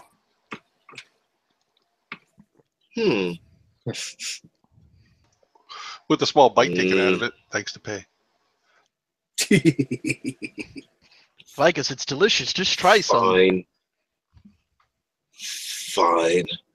And I'll grab some of it and then like hesitate a little bit, kind of looking at her, and then throw some in my mouth. I'm like, it smells like a tomato. It's fine. Tastes like a tomato? You don't eat strange food in a tomb. Come on. You do when you're super optimistic. I guess. Fine. Is that all, Pei? Because we really shouldn't be eating things that don't belong to us. Oh. No, I think it's fine. And she's just going to eat more of it. Tastes good. So, Ku, from your vantage point, you would certainly know that these guardians moved back into position, and your companions went deeper into the building. If you want to join them, Yeah, I mean, I'm not like super concerned with the building at the moment, but I will walk towards these now dormant shooters, and I'm gonna look at them like, construction-wise, do they look worked, or do they look like they're magically shaped? No. Okay. They look like they're each one solid piece. You can see no tool markings of tools of any kind. No indications of a sculptor at work.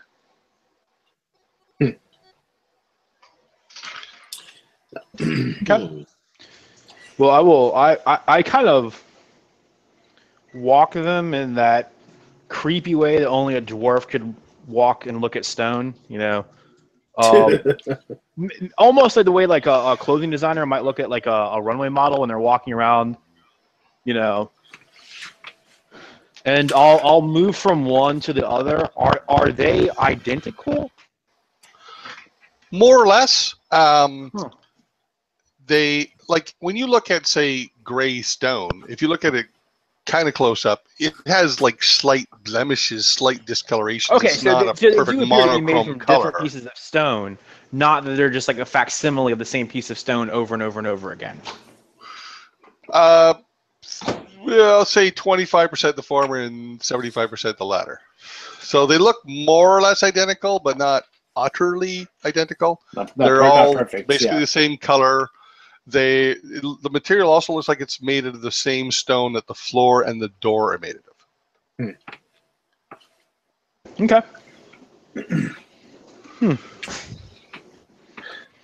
Well, I'll do that, and then I'm going to, after I eyeball them for a little bit, I'm going to walk towards the walls of this place, because I'm curious if there's any sort of inscription or anything like that on the walls. You know, dwarves tend to do that. Maybe whoever was here also did the same, and if there's not, then I'll start moving towards my companions. Okay.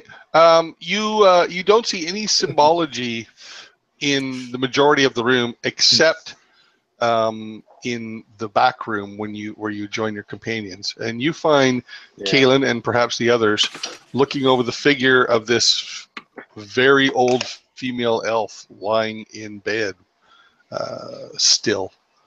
I assume that she's like at the opposite end of where the food was, and Pacey's More or taking her less. sweetest time getting over there. She's now looking at these robes, you know, poking at them. They look like they're made of fine silk, probably a natural, definitely made of a natural material. Silk-like. I'm not saying they're necessarily silk, but silk-like. They're definitely a natural material. Is this elf woman breathing? No. Okay. So it looks like she might just be dead, but well preserved by perhaps magic. Yes, that's a good guess. Okay. Is there anything else in this room? You can find a book that looks kind of like a diary, but the pages seem empty. Although the book, you ever see a book like maybe when it gets wet, or not necessarily wet, but just really old, and the pages aren't perfectly flat anymore? They're kind of like, I mean, slightly wavy, it'll curl them like that. It's like that. As someone who's poured through like thousands of old books at our family's library, I'm extremely careful with it. So I sort of, kind of gingerly sort of open it and begin sort of, caressing the pages open, and I okay. Go ahead. You finish. Well, I was gonna say I take the hand with the ring on it. I kind of, begin sort of like moving that hand over it, and I'm sort of just sort of thinking to see the writing, because I have no idea what the properties of this ring are. I assume it's significant to her and this place, since it was the dominant feature, basically. So I'm hoping that it might reveal something. One thing you are certain of is that this ring is magical, and probably powerful. You don't see. Okay, so this book, you don't see any writing in it of any kind. The pages all appear to be blank. Right. The book is really, really well constructed, though. It's solid, and even though it's an excellent condition, it's manufactured in a way you've never seen before. It's really, really, construction-wise, it's the best book you've ever seen. Oh, wow. Okay. So I kind of like look at it with awe, and I'm kind of examining the features, even if I have to sort of like lay the torch down on the floor and kind of like sit down and begin sort of, angling it to the light and looking at it. I become enraptured. Enraptured in it.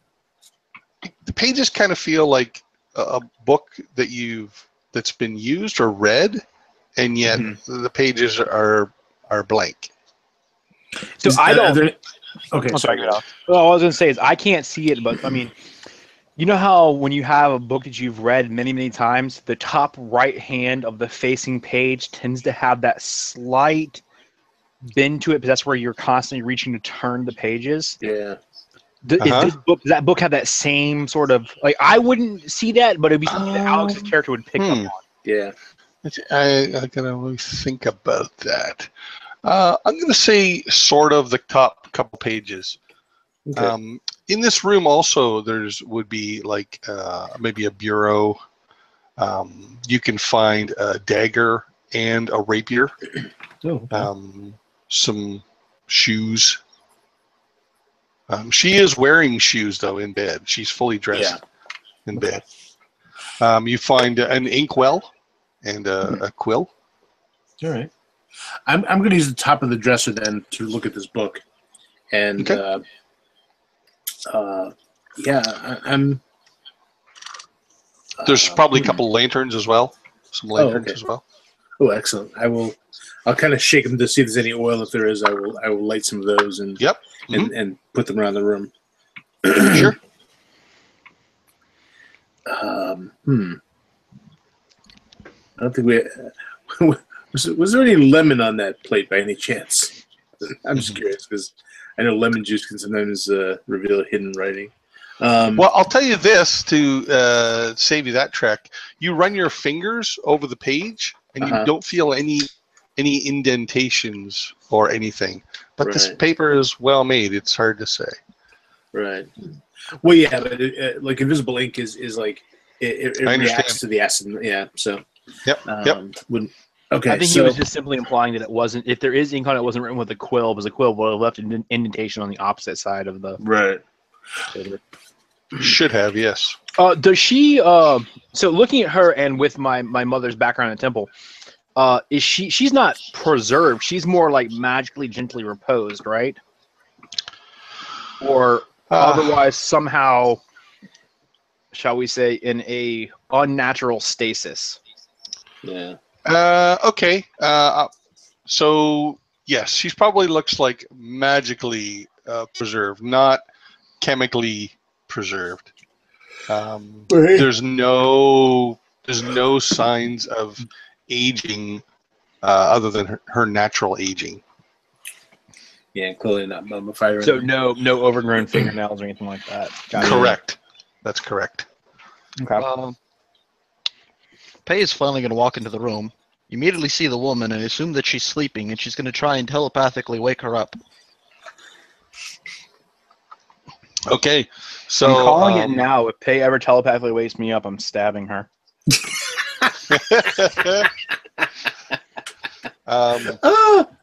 Perhaps depressingly, for the third time today, there is no response. I just imagine Pei tapping her head. Is this thing on? Like, am I the only conscious being in this world? Nobody wants to talk. To test, she's actually going to look over at Ku and say, "Hey, Ku." I look back at her, but I assume that her mental voice is the same, so I'm not even thinking it's telepathic at this point. So I look in her direction. Yes. I offer him the piece of beef off the plate. It's a piece of fresh, smells good beef. Smells good beef. Yeah, maybe on a bit of a skewer. There is a story where I come from. Small children wander into woods, and after many days of being lost, they happen upon a small shop. And they knock on door. And they ask to be let in. Proper children. They hear no response. This day passes. Night comes. The cold settles in. And peering through the window, they see the hearth is lit. A warm fire. They see morsels on the table. Their bellies, they what's the word? Growl. Eventually, they make their way inside, and they dine. They eat. They laugh. Eventually, they fall asleep. The next time, small children got lost and found their way to the shop. You can imagine what meat it was they found on the table.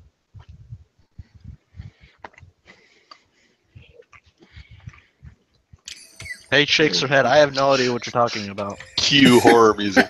Exactly.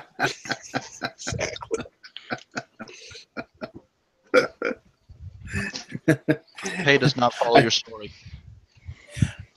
I kind of like speak over my shoulder. I assume I'm hearing all this. It must be wonderful at dinner parties. I'm a good cook. Well, I say, Coupe, come here, Pouquet, you two. Could you come here, please? Pei will walk over, continuing to eat all the vegetables off the plate. I found this this book. It's something of a contradiction. It seems both well read and yet blank. I suspect hidden words, but nothing I've been able to do so far has revealed them. Any thoughts? Pei is going to cast prestidigitation, not to do anything, but just to have magical energy in her hand and poke the book. Okay, the book jerks slightly in your hand. Gross. I kind of jump a bit. I say, yeah, sure, let me see this. And I like push the plate of almost completely eaten food in his hand. Thank you. Just don't burn the book up, please. I don't even know any fire magic. I am going to put my palm directly on the book and attempt to. Well, what I'm going to do is I'm going to make the book smell like strawberries, since I have to do something. But I'm just going to be trying to channel magic into the book. Mm-hmm. Okay. Make me a perception roll. Actually, no, this is going to be Arcana roll knowledge. So it's Arcana roll. Dang it. I'm really good at perception. I don't know that much about magic because I don't care about it. Oh, hey! But it doesn't matter if you roll well. I got a 19. Okay, well, you have seen, at least in your travels, you would have seen wizards' spell books before. This looks like of a better quality than any you've ever seen. I am going to tell. I'm going to say, oh, Kaylin, this is going to take me some time to do something with, but this is a book of spells. No, I didn't say that. Just the book itself is a better she quality. did. That's what I said. Okay, nope, that's fine. Based on what you said, that is the conclusion she has arrived to. Yes. Okay. Yeah. So I say You're allowed to. You may be right. Yeah. Indeed. Well. And so it must be enchanted to make it so other wizards can't access it, presumably? Yeah, it seems a bit selfish. All the wizards I know back home share spells, but I'll see if I can't make it work later. And she hands the book back and takes the plate and finishes eating the rest of the vegetables. There aren't very many left. Okay, after you finish eating the last vegetable, when you look at the empty plate, what are you thinking about the food? I'm thinking it was delicious, but I really wish there were some pumpkins. Okay, pumpkins carved and warmed appears on the plate. I grin, probably the biggest, and you'll have seen anyone who's not a child grin. And I start eating the pumpkin.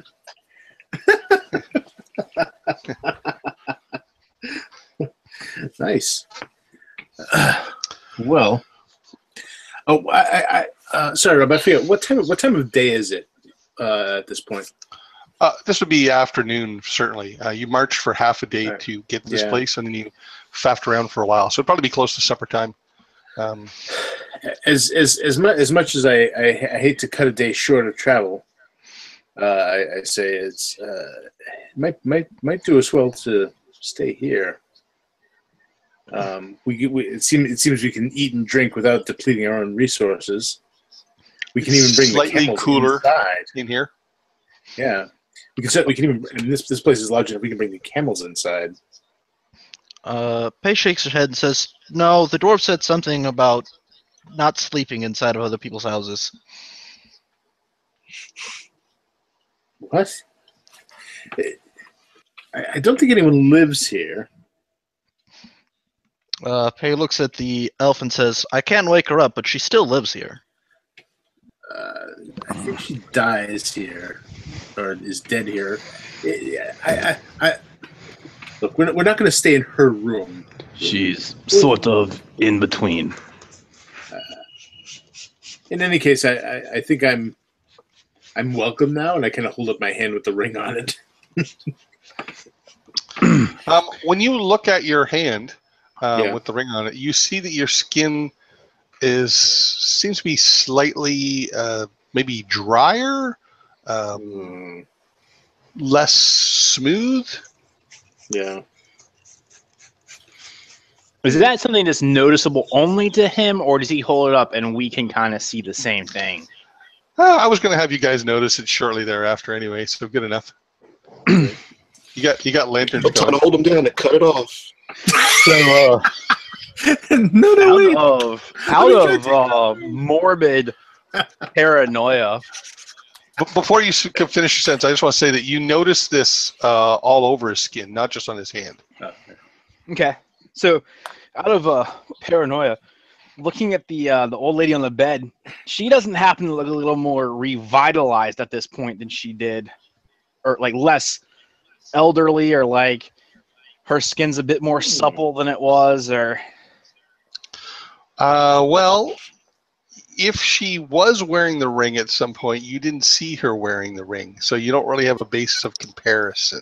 what? Her skin, if you're saying like comparing what she looks like now to before, but if you're saying does her skin look like his? Is that what you're asking?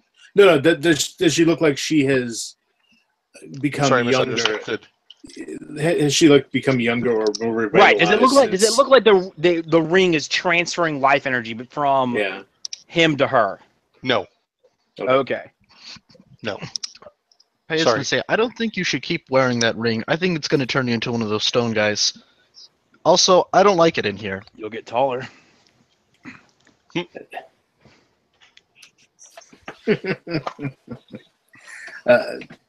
Is that water? I'm kind of thirsty. Yeah, but I left the cup in the other room. That's fine. I'll just drink out of the pitcher. I don't think he was walking around with the whole pitcher. Oh, I thought he brought that over. I thought you brought the pitcher and the plate as well. Yeah, but I've got the pitcher. Oh, you brought the okay. All right, Yeah. well it's you. Oh, that's fine. I'm not going to fight you, but it would be kind of ungainly to carry around a half full pitcher under an arm for.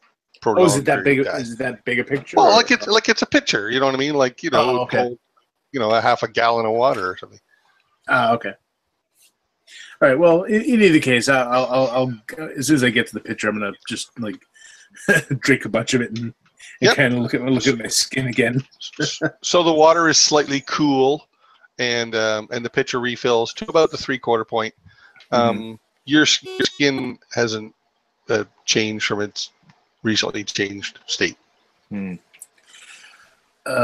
Well, I before we decide to stay here, then perhaps we should all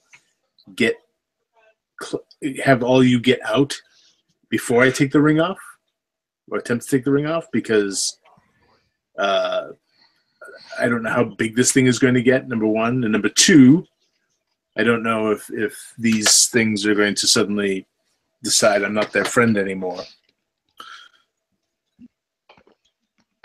They probably will. I gotta go get something before we go, though.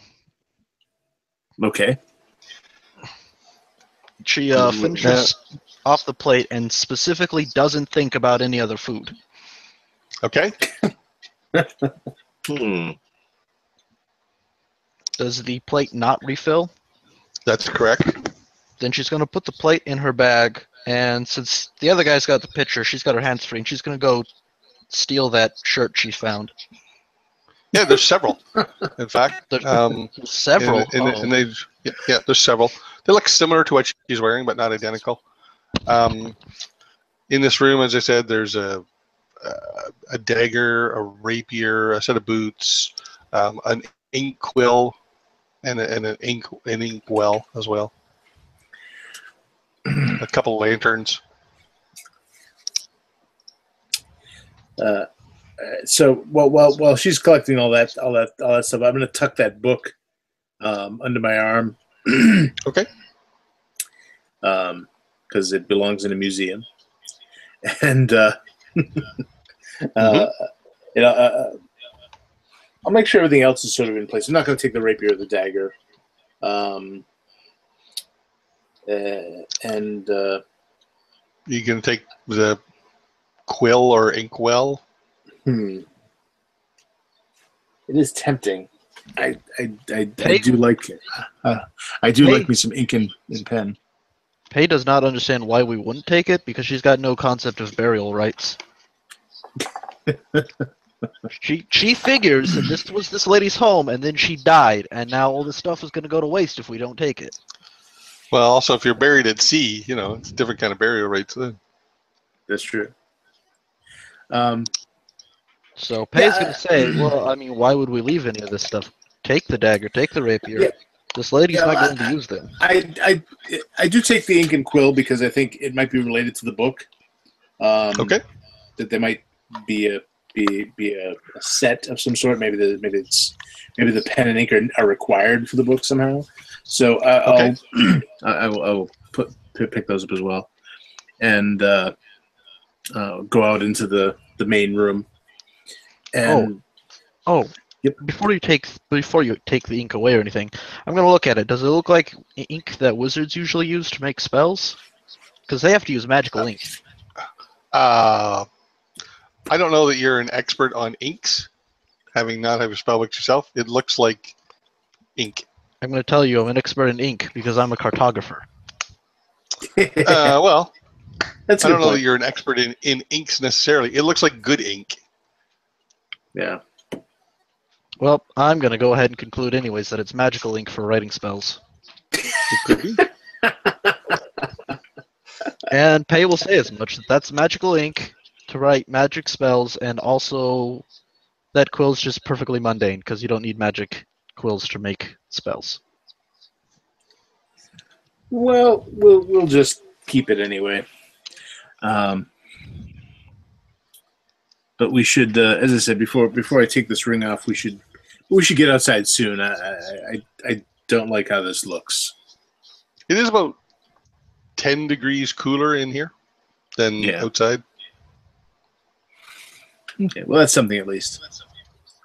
So I will once everyone gets everything they want to get, we'll get to the door we came in. I'll make sure they all step outside, and then I will sort of take a step outside the door myself. Okay. And I just stay back, and I'm going to first I'm going to try to take the ring off outside. You can't. Okay. Yeah. I also, how many of those robes were there? 4 sets, 5 sets, 9 sets? I'll say 4 robes. Great. Then that's just enough for everyone. She's going to take them. Wait, is there 5? You can take. It's Well, if you want to technically take the 5 one of us. off the body, I that don't would want be to take fine. one off the body. No. Oh well. I'm going to take them because I assume that they're also magical. I assume everything in this place is magical. Okay. It's a fair bet. So while they are doing this, I will catch the sulking Vicus, and It is interesting. Coming in here, we were afraid we might be disturbing a tomb. And yet now, that's exactly what we are doing. Well, I'm surprised your people didn't tell you about this place. you and your legends and your blessings. Why are you here anyway? You mean your legends and blessings and stuff? At first, I thought that I traveled to find the reason that magic for most of us has become so hard. There is hesitation in the gifts. There is resistance in certain manipulations. And I thought that the gods had set forth this task that I should find companions and find the answers. But now, I wonder if it is not something more personal. You seem to feel slighted by me. And I understand that you search for your people, your heritage. But when I talk of the brother, the sister, our legends, it is because I carry my people with me. So do you. You just have been looking everywhere on the outside for them and have forgot to look on the inside. You always have the answers, don't you? No. More Look at questions you, than answers. your hands are, and I hold my hands out, and his hands are like a half size larger than mine. I'm like, you're. I think my hands are strong, and I look at yours, and yours are even stronger. I look at my blade, and it's just an old. It's like a short sword. It's like not really sharpened or anything. And I look at my blade, and yours is, I could tell, crafted by experts, by people who take pride.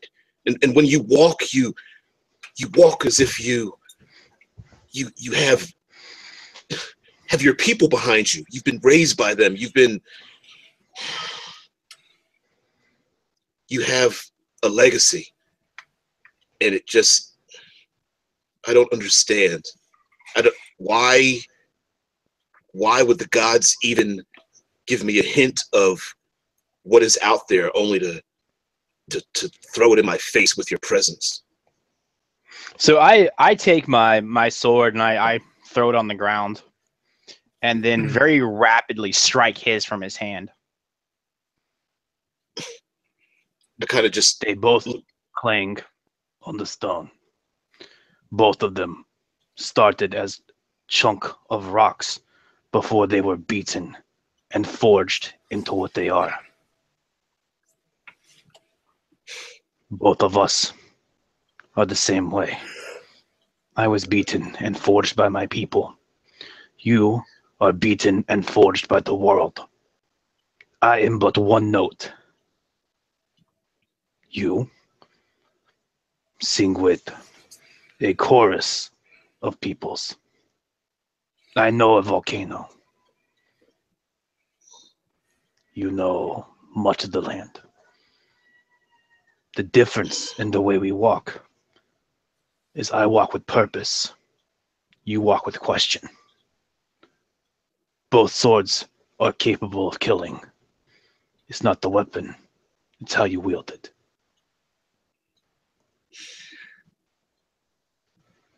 If you wish, take mine. Damn it, Koo. I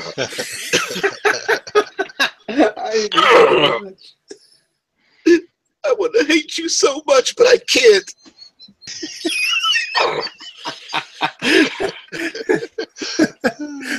Cue the romantic music. But no.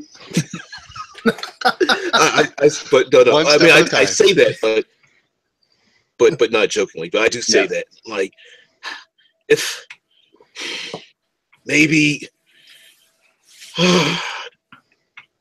in the morning, if we survive, I would like you to tell me some of your stories. I would like that. And perhaps you can tell me some of yours.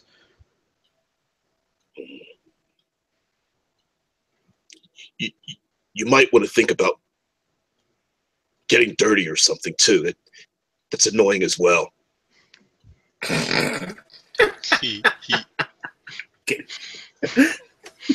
I'll pick up both of our swords and return his to him and mine to its scabbard. I Nice. put the sword away, and I'm like I don't even have the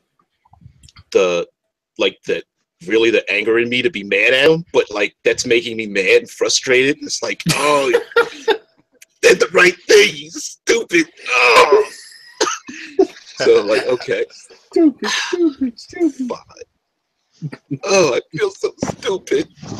Oh. All right. Wham. Stupid.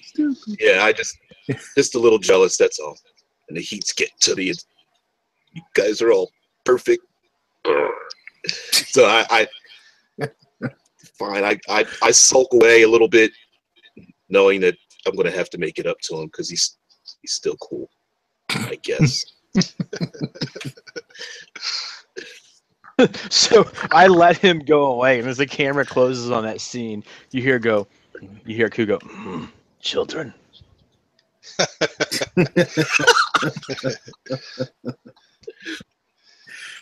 There's got to be a rock to kick.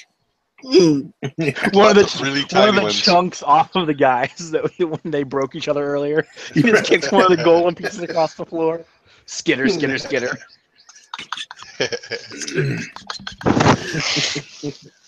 I need to make a roll of pout. I need that as a Pout roll. Sulk roll. I have Critical plus sulk. 50 tantrum. yeah. I'm getting the impression that I'm surrounded by a bunch of people with like really high charisma scores, and I can't take it. I can't take it. I don't believe. No, not high charisma score. Yeah. No? 12. Yeah, it's okay. All right. Yeah. Just He's still he's got perfect. that above 18. average. He's got that 18 fortune cookie wisdom though. Yeah. I just picture samurai, man, is all put together and clean and knows what he's doing and it's all calm and Well, even if he doesn't, that's all he's ever going to show, right?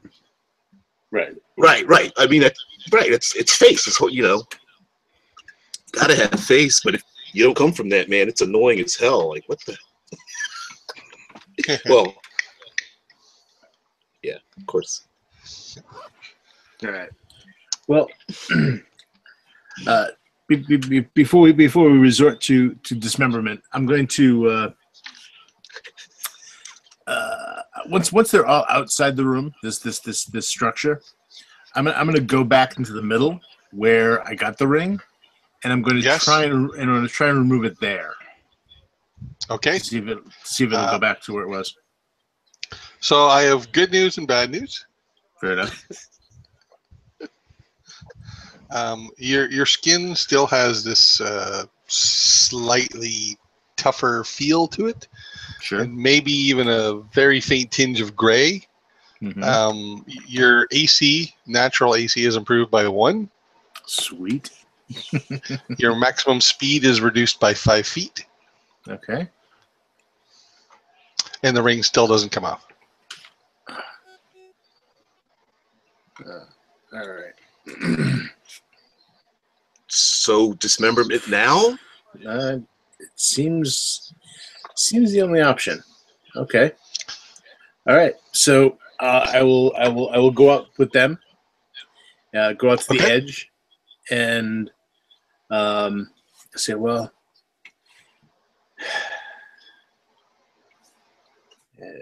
looks like we're gonna take this off.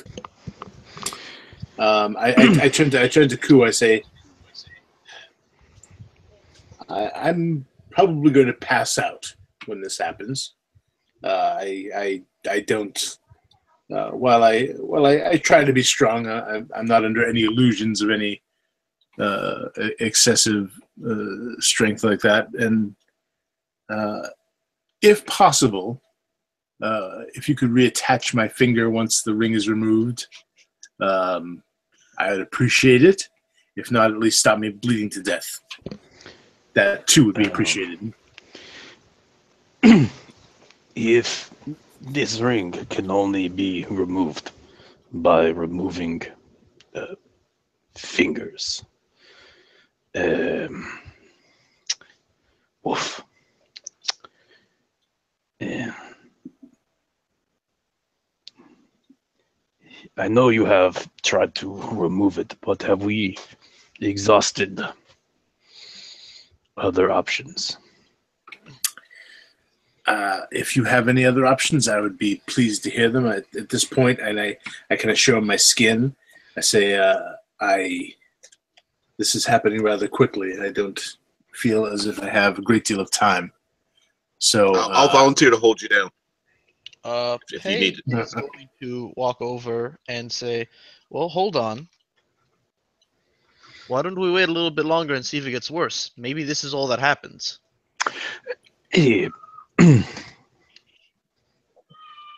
suppose that is like leaving fish in the sun and hoping you come back to it being fresher. Yes. I tell you what, when we get it off, if you want to try it on, you can be my guest. But I would prefer to have it off. Rob, I'm going to very quickly cast Detect Poison Disease. Sure. And just see if it registers anything with what's going on. I know Ku's smart enough to know if he goes detect magic, he's going to go, yes, it's magical. Yeah. Most of this place is. Yeah. So I'm specifically like poison disease, like maybe that's what's going on here. Like maybe it's not related to the ring. Okay. Yes, Aldrith can confirm the ring is magical himself just from wearing it. You can feel the magic in it. Right. And I'm assuming that since attunement exists in 5e, that people who use magic items would know that any item that bound you that quickly would have to be either specifically designed to skip attunement or super powerful to be able to not need to be attuned. Yeah. Or just cursed. Yeah, well, super powerful. Yeah. All right. So does after the sort of detect poison, detect disease, any? Nope. You get no positive sense of poison or disease. While that's active, I'm gonna go ahead and peek at the water, because if we're gonna not chop his finger off outside, we can have this conversation inside. I'm just gonna check the water pitcher, make sure it's not poisoned or diseased either. It is not. Okay.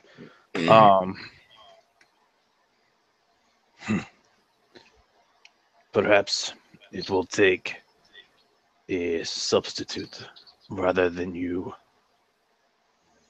removing it for nothing. I'm not volunteering my hand.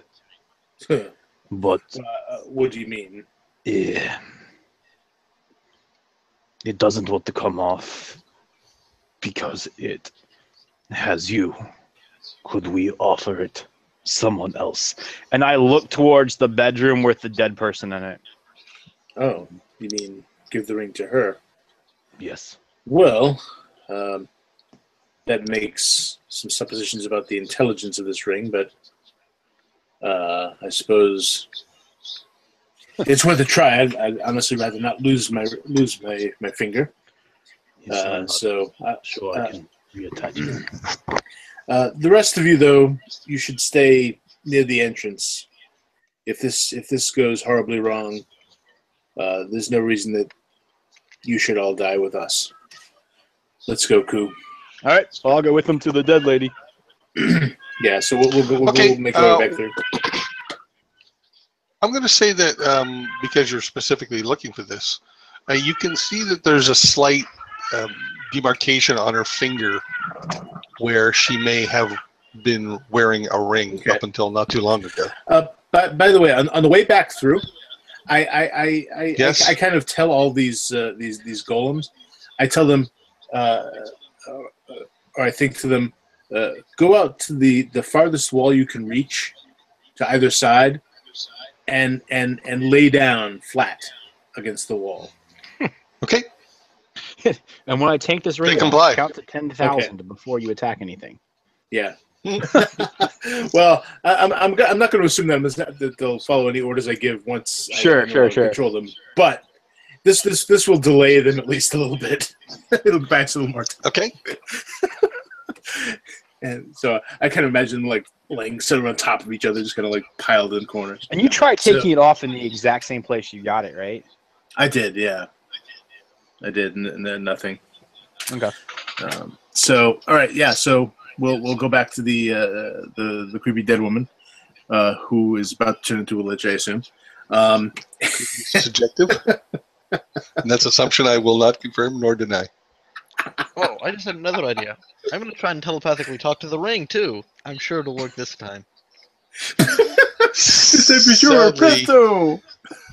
you're 0 for 4. There's no response from the ring. This time for sure. Presto! Hey, set up. All right. So we'll go in and I kind of look at her and look at her hand and say, so how would this work? Like touch fingertips and try to slide the ring over, or That is what I was thinking. yeah. So I'll kind of go over to her and I kind of like hesitate and pull my hand back a couple of times. Finally, I sort of reach down and I kind of wince a little bit as I touch her creepy dead hand. And okay, you said okay, so I paused a moment because I was waiting for the. I was just gonna say she feels like room temperature. Okay. So so I'll kind of touch my left hand ring finger to her. Mm-hmm. The finger that you said had a slight indentation. You said where she. Sure. Yeah. Okay. So I'm gonna touch there and I'll attempt to slide the ring from one finger to the other. No, you won't. It won't come off. Okay. In that case, I'll sort of like try and hold her hand where the finger with the ring on is touching that finger. Try to hold her hand and see if it does anything with that. No. Nope. All right. If it makes you feel better, I will say I do have rules for this. I'm not making it up as I go along. Okay. Lies. His rules. The first 11 things they try do not work. Right. Yeah. On the 13th attempt. I spin around really fast, hoping centrifugal force will pull it off. So, the ring came onto your finger when you walked through it. Yes. Precisely that. Have you asked the ring to go back to guarding like you did the golems? I did not. I suppose it's worth a try. So I'll walk back out there I'm gonna I can presumably tell where the ring was by the position of the crystal coming through the ceiling. It was directly. So the base of this cone, it looks like the base of a cone. It's flat. Right. And you're looking up at the bottom of it, and it was directly under the center, basically. So I'm in gonna go fact, there. the gemstone, when it was Yep. boulder size, was in physical contact with the bottom of this spire. Oh. I wonder if I have to touch the bottom of the spire with the stone. Well, let me try this first. I'm gonna sort of step back through, almost like the opposite direction. I step through the ring, and as Sure. as I say, also return to your place of watch, your guardianship, and I'll try and release the ring to where it came from. Okay, the ring doesn't change position. However, the guardians go back to their original positions that they were in. Well, they How start. about touching the ring to the floor where it was sitting? All right. Yep. All right. So wipe some of the sweat off my face, and I'll try that next. Fortunately, you're out of the sun, and Yeah. that doesn't seem to have any effect either. Nothing seems to make this ring want to come off. Palin is going to set down all that magic shit that she found and walk over there and say, wait, I've got an idea. Uh-oh. Okay. I say, I kind of cradle my finger, like protecting it. I say, what's your idea? It's mine now, precious. Yeah, you're right. I'm going to say, no, let me look at the ring. Hold on. My finger's my precious. I don't care about the ring. Let me look at the ring. Let me look at it. I cautiously put up my hand towards her. Okay, I'm gonna grab his wrist with one hand and look at the thing. Are there symbols all over it, or just one symbol? There's one symbol on it, and it matches the crystal symbol that was on one of the facets. Okay, I'm gonna put my thumb on the ring and try and spin it on the gemstone. Try and move the gemstone. It doesn't move. Darn Good it. job. Good thought. Okay, I've got one more thing I'm gonna try. I try and take the ring from him. You're right. Okay. You do not succeed. He's pulling on your finger. Do you want to fart? No. All right. Pei shrugs and says, "Okay, those are my two ideas." We could try touching it back to the roof, or we can try taking it to the symbol on the spire outside. Well, at the moment, both are problematic since I cannot get up to the ceiling there, and I look up. Because it's like 100 feet above us, isn't it? Roughly 80 to 100 feet. Yes. Yeah. Kind of the thickness of the roof. Right. So I have no idea how to get there. Perhaps I could touch it to the crystal on top, but unless you can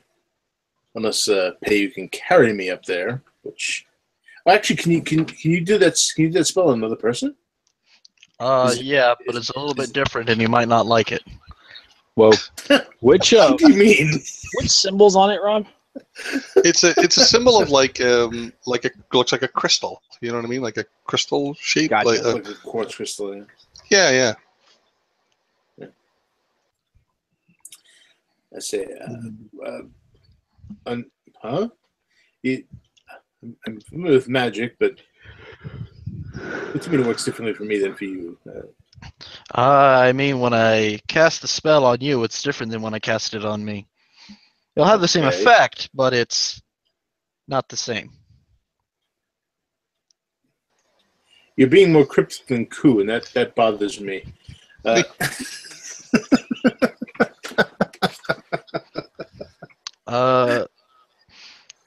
Pei reaches into her Any clearer than pocket. that? Pei reaches into her pocket and says, well, you have to eat something. All right. And you'd probably be better if you didn't know what it was before you ate it. I've heard that before. This isn't new territory for me. Yep. Great, fantastic. Just, close your eyes, and I'll put it in your hand, and you eat it.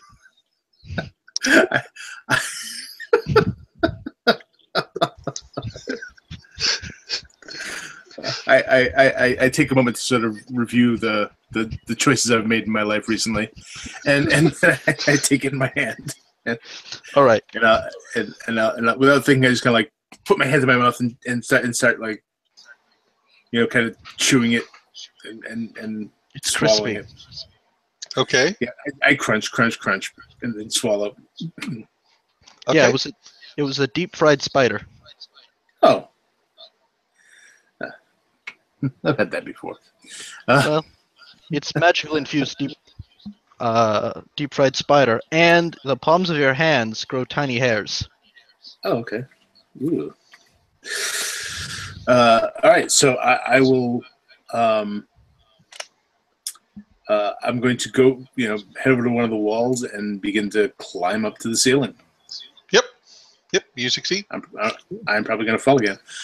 So I'm going to reach with the ring and the stone, and I'm going to try and I'm not going to be directly under this stone. I want to be kind of off to the side, reach in from the side. If this huge ring suddenly forms, Well, the base of this crystal is 30 feet across. So yeah, okay. So you'd have to have a 25-foot arm, or at least a 15-foot arm. You know what I mean? Well, I mean, this thing just sort of magically disappeared and appeared on my finger. So I'm assuming that the reverse is possible. So I'll tell you, I'm going to just save time. I'm going to say you climb out there, you do it, and nothing happens. Okay. Well, you can climb up outside. The spell will last as long as I concentrate. Yeah. It only lasts for an hour. Well, hey, that's something. All right, so I'll climb down and I say, "All right, I'll try outside." Okay. And so I'm going to climb up the side of this thing across. Sure. First, I will touch the obelisk itself, just to be thorough, with the stone. When nothing happens, I will climb up to this polyhedron and look for this crystal shape. Sure. Yeah, you find it. You make contact. The ring does not come off. However, you do realize, and you realize this before you touch the spot, that this sphere is slowly turning. It's moving so slowly you wouldn't notice it by sight really unless you watched it for a long time. But when you're on it, you do notice it. It's a very, very slow rotation. I see. Okay. But I'm able to find the crystal part, right? Yeah. It's made of solid crystal. The entire sphere, the entire polyhedron is made of crystal. No. I mean the symbol. Yeah, and when you touch it, you touch it. You find the right symbol. You touch it. There's no effect on the ring. It doesn't change your situation. Okay. In this meantime, has the situation grown any worse? Nope. Okay. He's gonna repeat. I think it's over. Like it just did that, and that's all that's gonna happen. You should concentrate on it for an hour, and see if you can glean anything from it. I'm going to I kind of nod down to him, but I'm looking at the stone. I notice it moving again, and I'm just going to sort of put my hand on it and try to think what I can tell it to do. I'm trying to get it to sort of turn off, if that makes sense, to stop what it's doing and see if it does anything. I'm going to say no. However, the entire time you're in physical contact with this polyhedron, is you can feel like it's like electricity moving through you, but not painful. You know what I'm saying? Like that kind of sensation. But magic. It's just like overwhelmingly powerful magic. Or almost overwhelming, I guess. Be more accurate. The whole giant polyhedron that you took a little ride on. I'm going to cast while I'm touching. I'm going to cast prestidigitation, and I'm going to sort of make my hand glow. And again keep touching it, doing that. So one thing that happens is when you touch this crystal symbol, is you get brief flashes in your mind of somewhere else, and it's certainly not a somewhere else that you recognize even vaguely or remotely. You see like rock and like sheer faces of rock everywhere, rocks apparently floating in the air. You don't see any people or anything. It's just kind of brief flashes. It's not like a coherent film you're watching or anything. So I kind of gasp and pull my hand back, and I look around, make sure I'm not actually there. You're not. And I realize that the spell is going to run out after time. But I'm going to take the time while I'm up here, and I have the time, and I'm gonna examine the rest of the faces just to get a better look at them of all these 20 symbols. Right. So you can see that they are all etched into this giant polyhedron crystal, similar to the way the etching that's in your now miniature crystal. But you don't get the flashes from touching the other ones. Just that one. Okay. One thing I do look for, though, you said this thing is turning slowly. Slowly. Right. Does the sun and the moon correspond to the movement of the actual sun? Oh, no. Okay. No. Okay. One thing, but I will see you notice is that the crystal symbol is on top. It's like the flat top. Okay. Of this. So again, like with a 20-sider, if you imagine the crystal symbol is up. Yeah. And it's rotating on a point at the bottom. Okay, that was my next question. So it's almost like you took it to 20 and spun it, and it's spinning on a point. Gotcha. Right, okay. Not tumbling. It's so that this side is always up. Okay. This face is always up. Okay. Well, we do need. As I sort of watch the sun getting close to the horizon, I kind of put my hand out to sort of judge how much time I have left, and I'll head back down. Sure. Did you have a question, DVJ, for clarification or something? Well, I see these guys kind of finagling what they're trying to do, and I really have no idea. But I'm just thinking, like, well, there's 20 sides, and the ring has one symbol. Maybe there's 19 more of these. I don't know, chambers, and one of them will somewhere else. We will find a way to get it removed. I don't. You think that out loud? Or are you just thinking that? Yeah. Like, well, if they went through the trouble of having these symbols or something, and they've got a ring with one symbol on it, maybe there's 19 more of them, or i.e. rings / locations, and maybe we can find a way that it comes off if we go there. So I'm going to say that you guys are all gathered back with the camels, if you're okay with that. Yeah. And you're having a conversation there, or you could spend the night here. Up to you. Yeah. You're having this conversation with,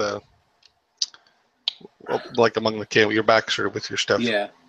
I say, well, if I'm not taking the ring off tonight, then I see no reason why we should spend it outside. We can certainly get more comfort within.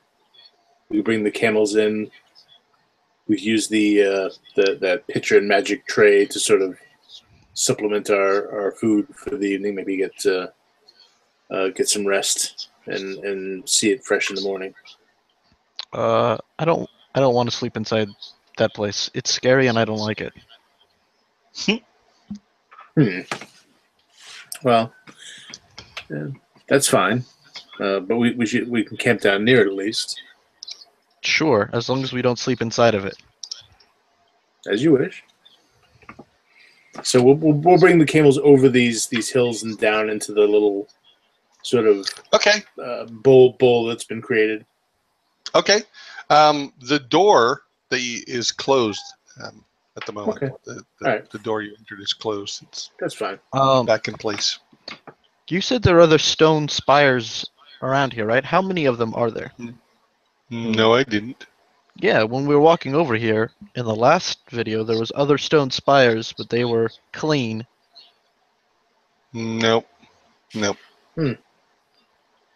Just this one building with this one spire. There was other gray rocks sticking out of the ground. There was rock, yeah, but not like a spire shape. It wasn't just some rock.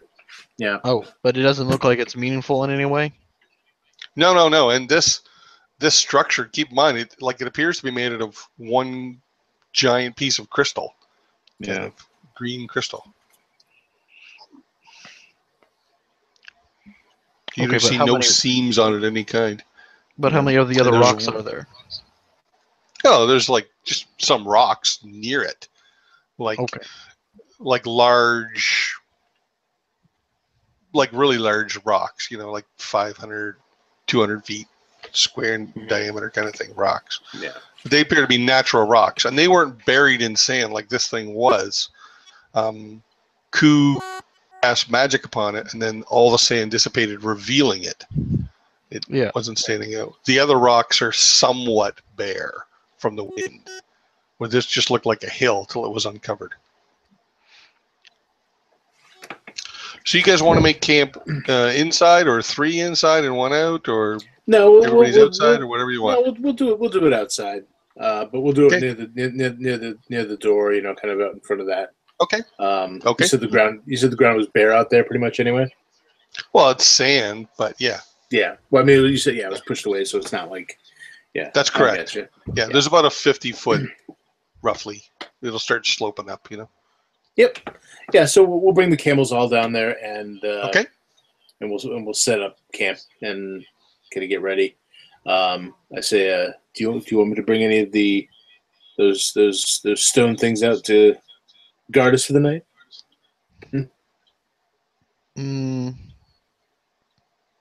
Well, maybe. But what if when you fall asleep, they attack us? I suppose there's that. We'll leave them where they are for now, then.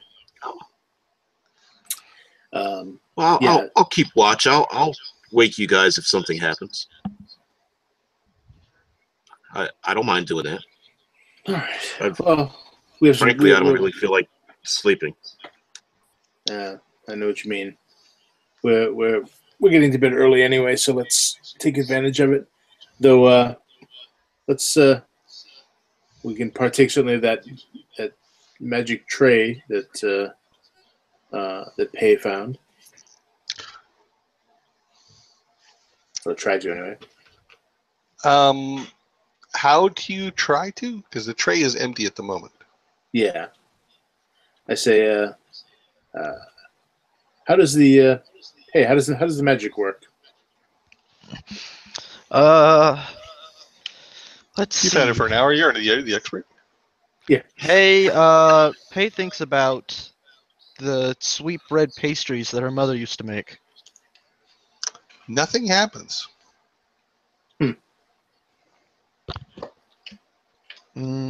Pei thinks about string beans. No, plate remains empty.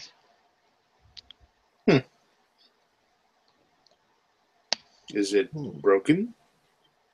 Well, or some magical items can't do their magic constantly. I see. Let me try and attune with it. Perhaps Perhaps it only needs to work inside. yes.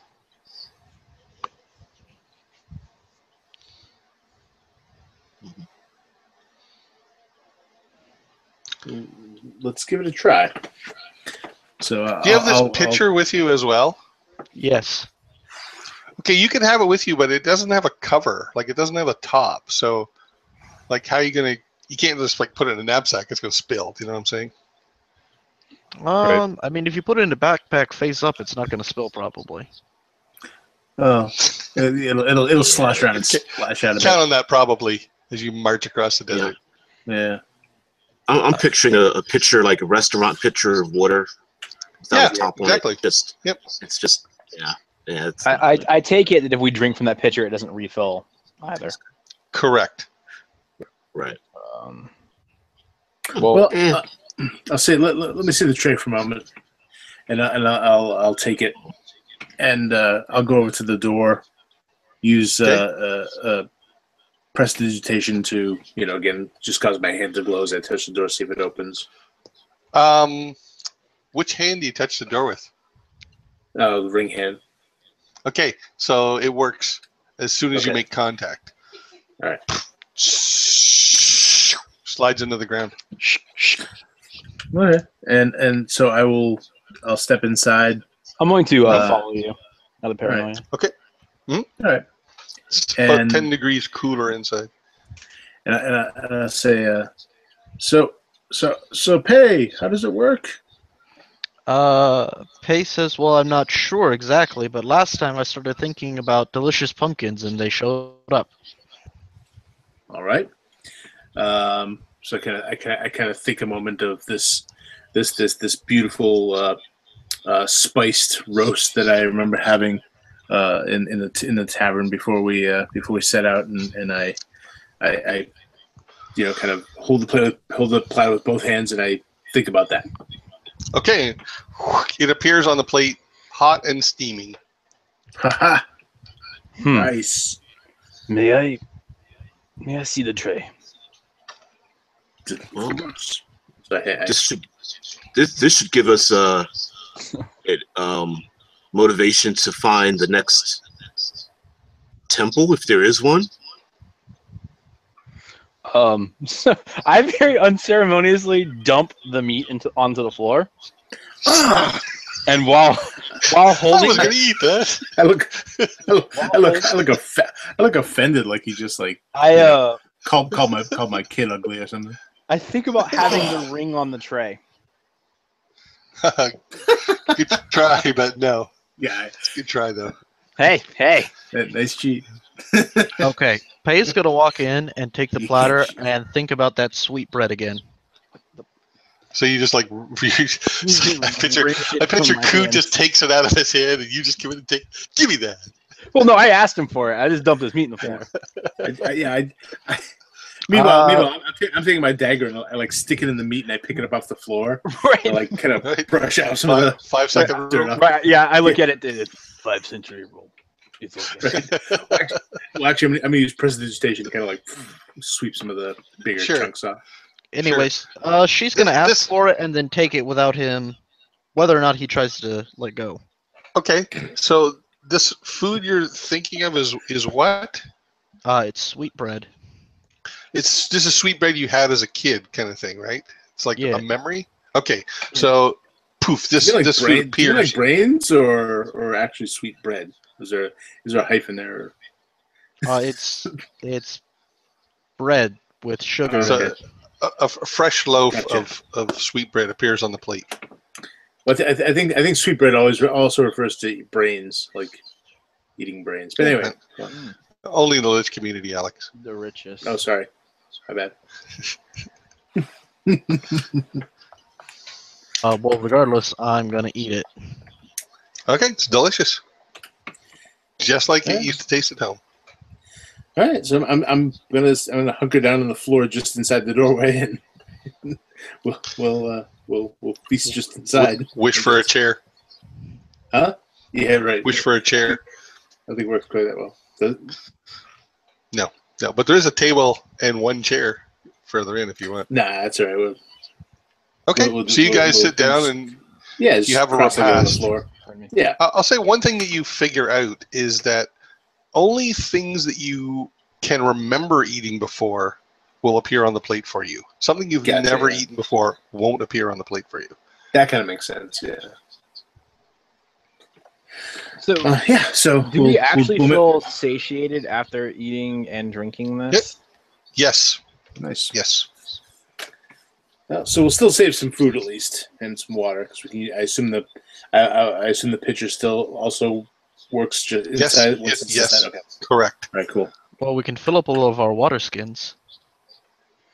When Pei or whomever wishes for some sort of warm something, does it appear to cool with time, or is it constantly warm?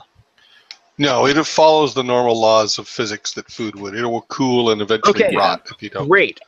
So, That is a problem. When Pei discovered the tray, it had warm food on it. Well, I propose that any food left on it stays warm. we just clarified it doesn't. Well, Pei still thinks it does. I think Pei wins this one. What? Maybe Alt facts? perhaps you thought about it before you got into the room where someone of us did, and it prepared it for us.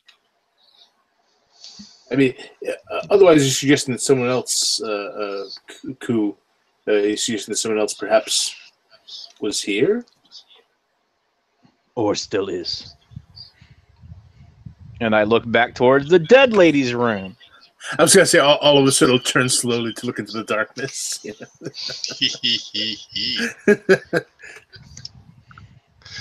that'd be a good point to call it then.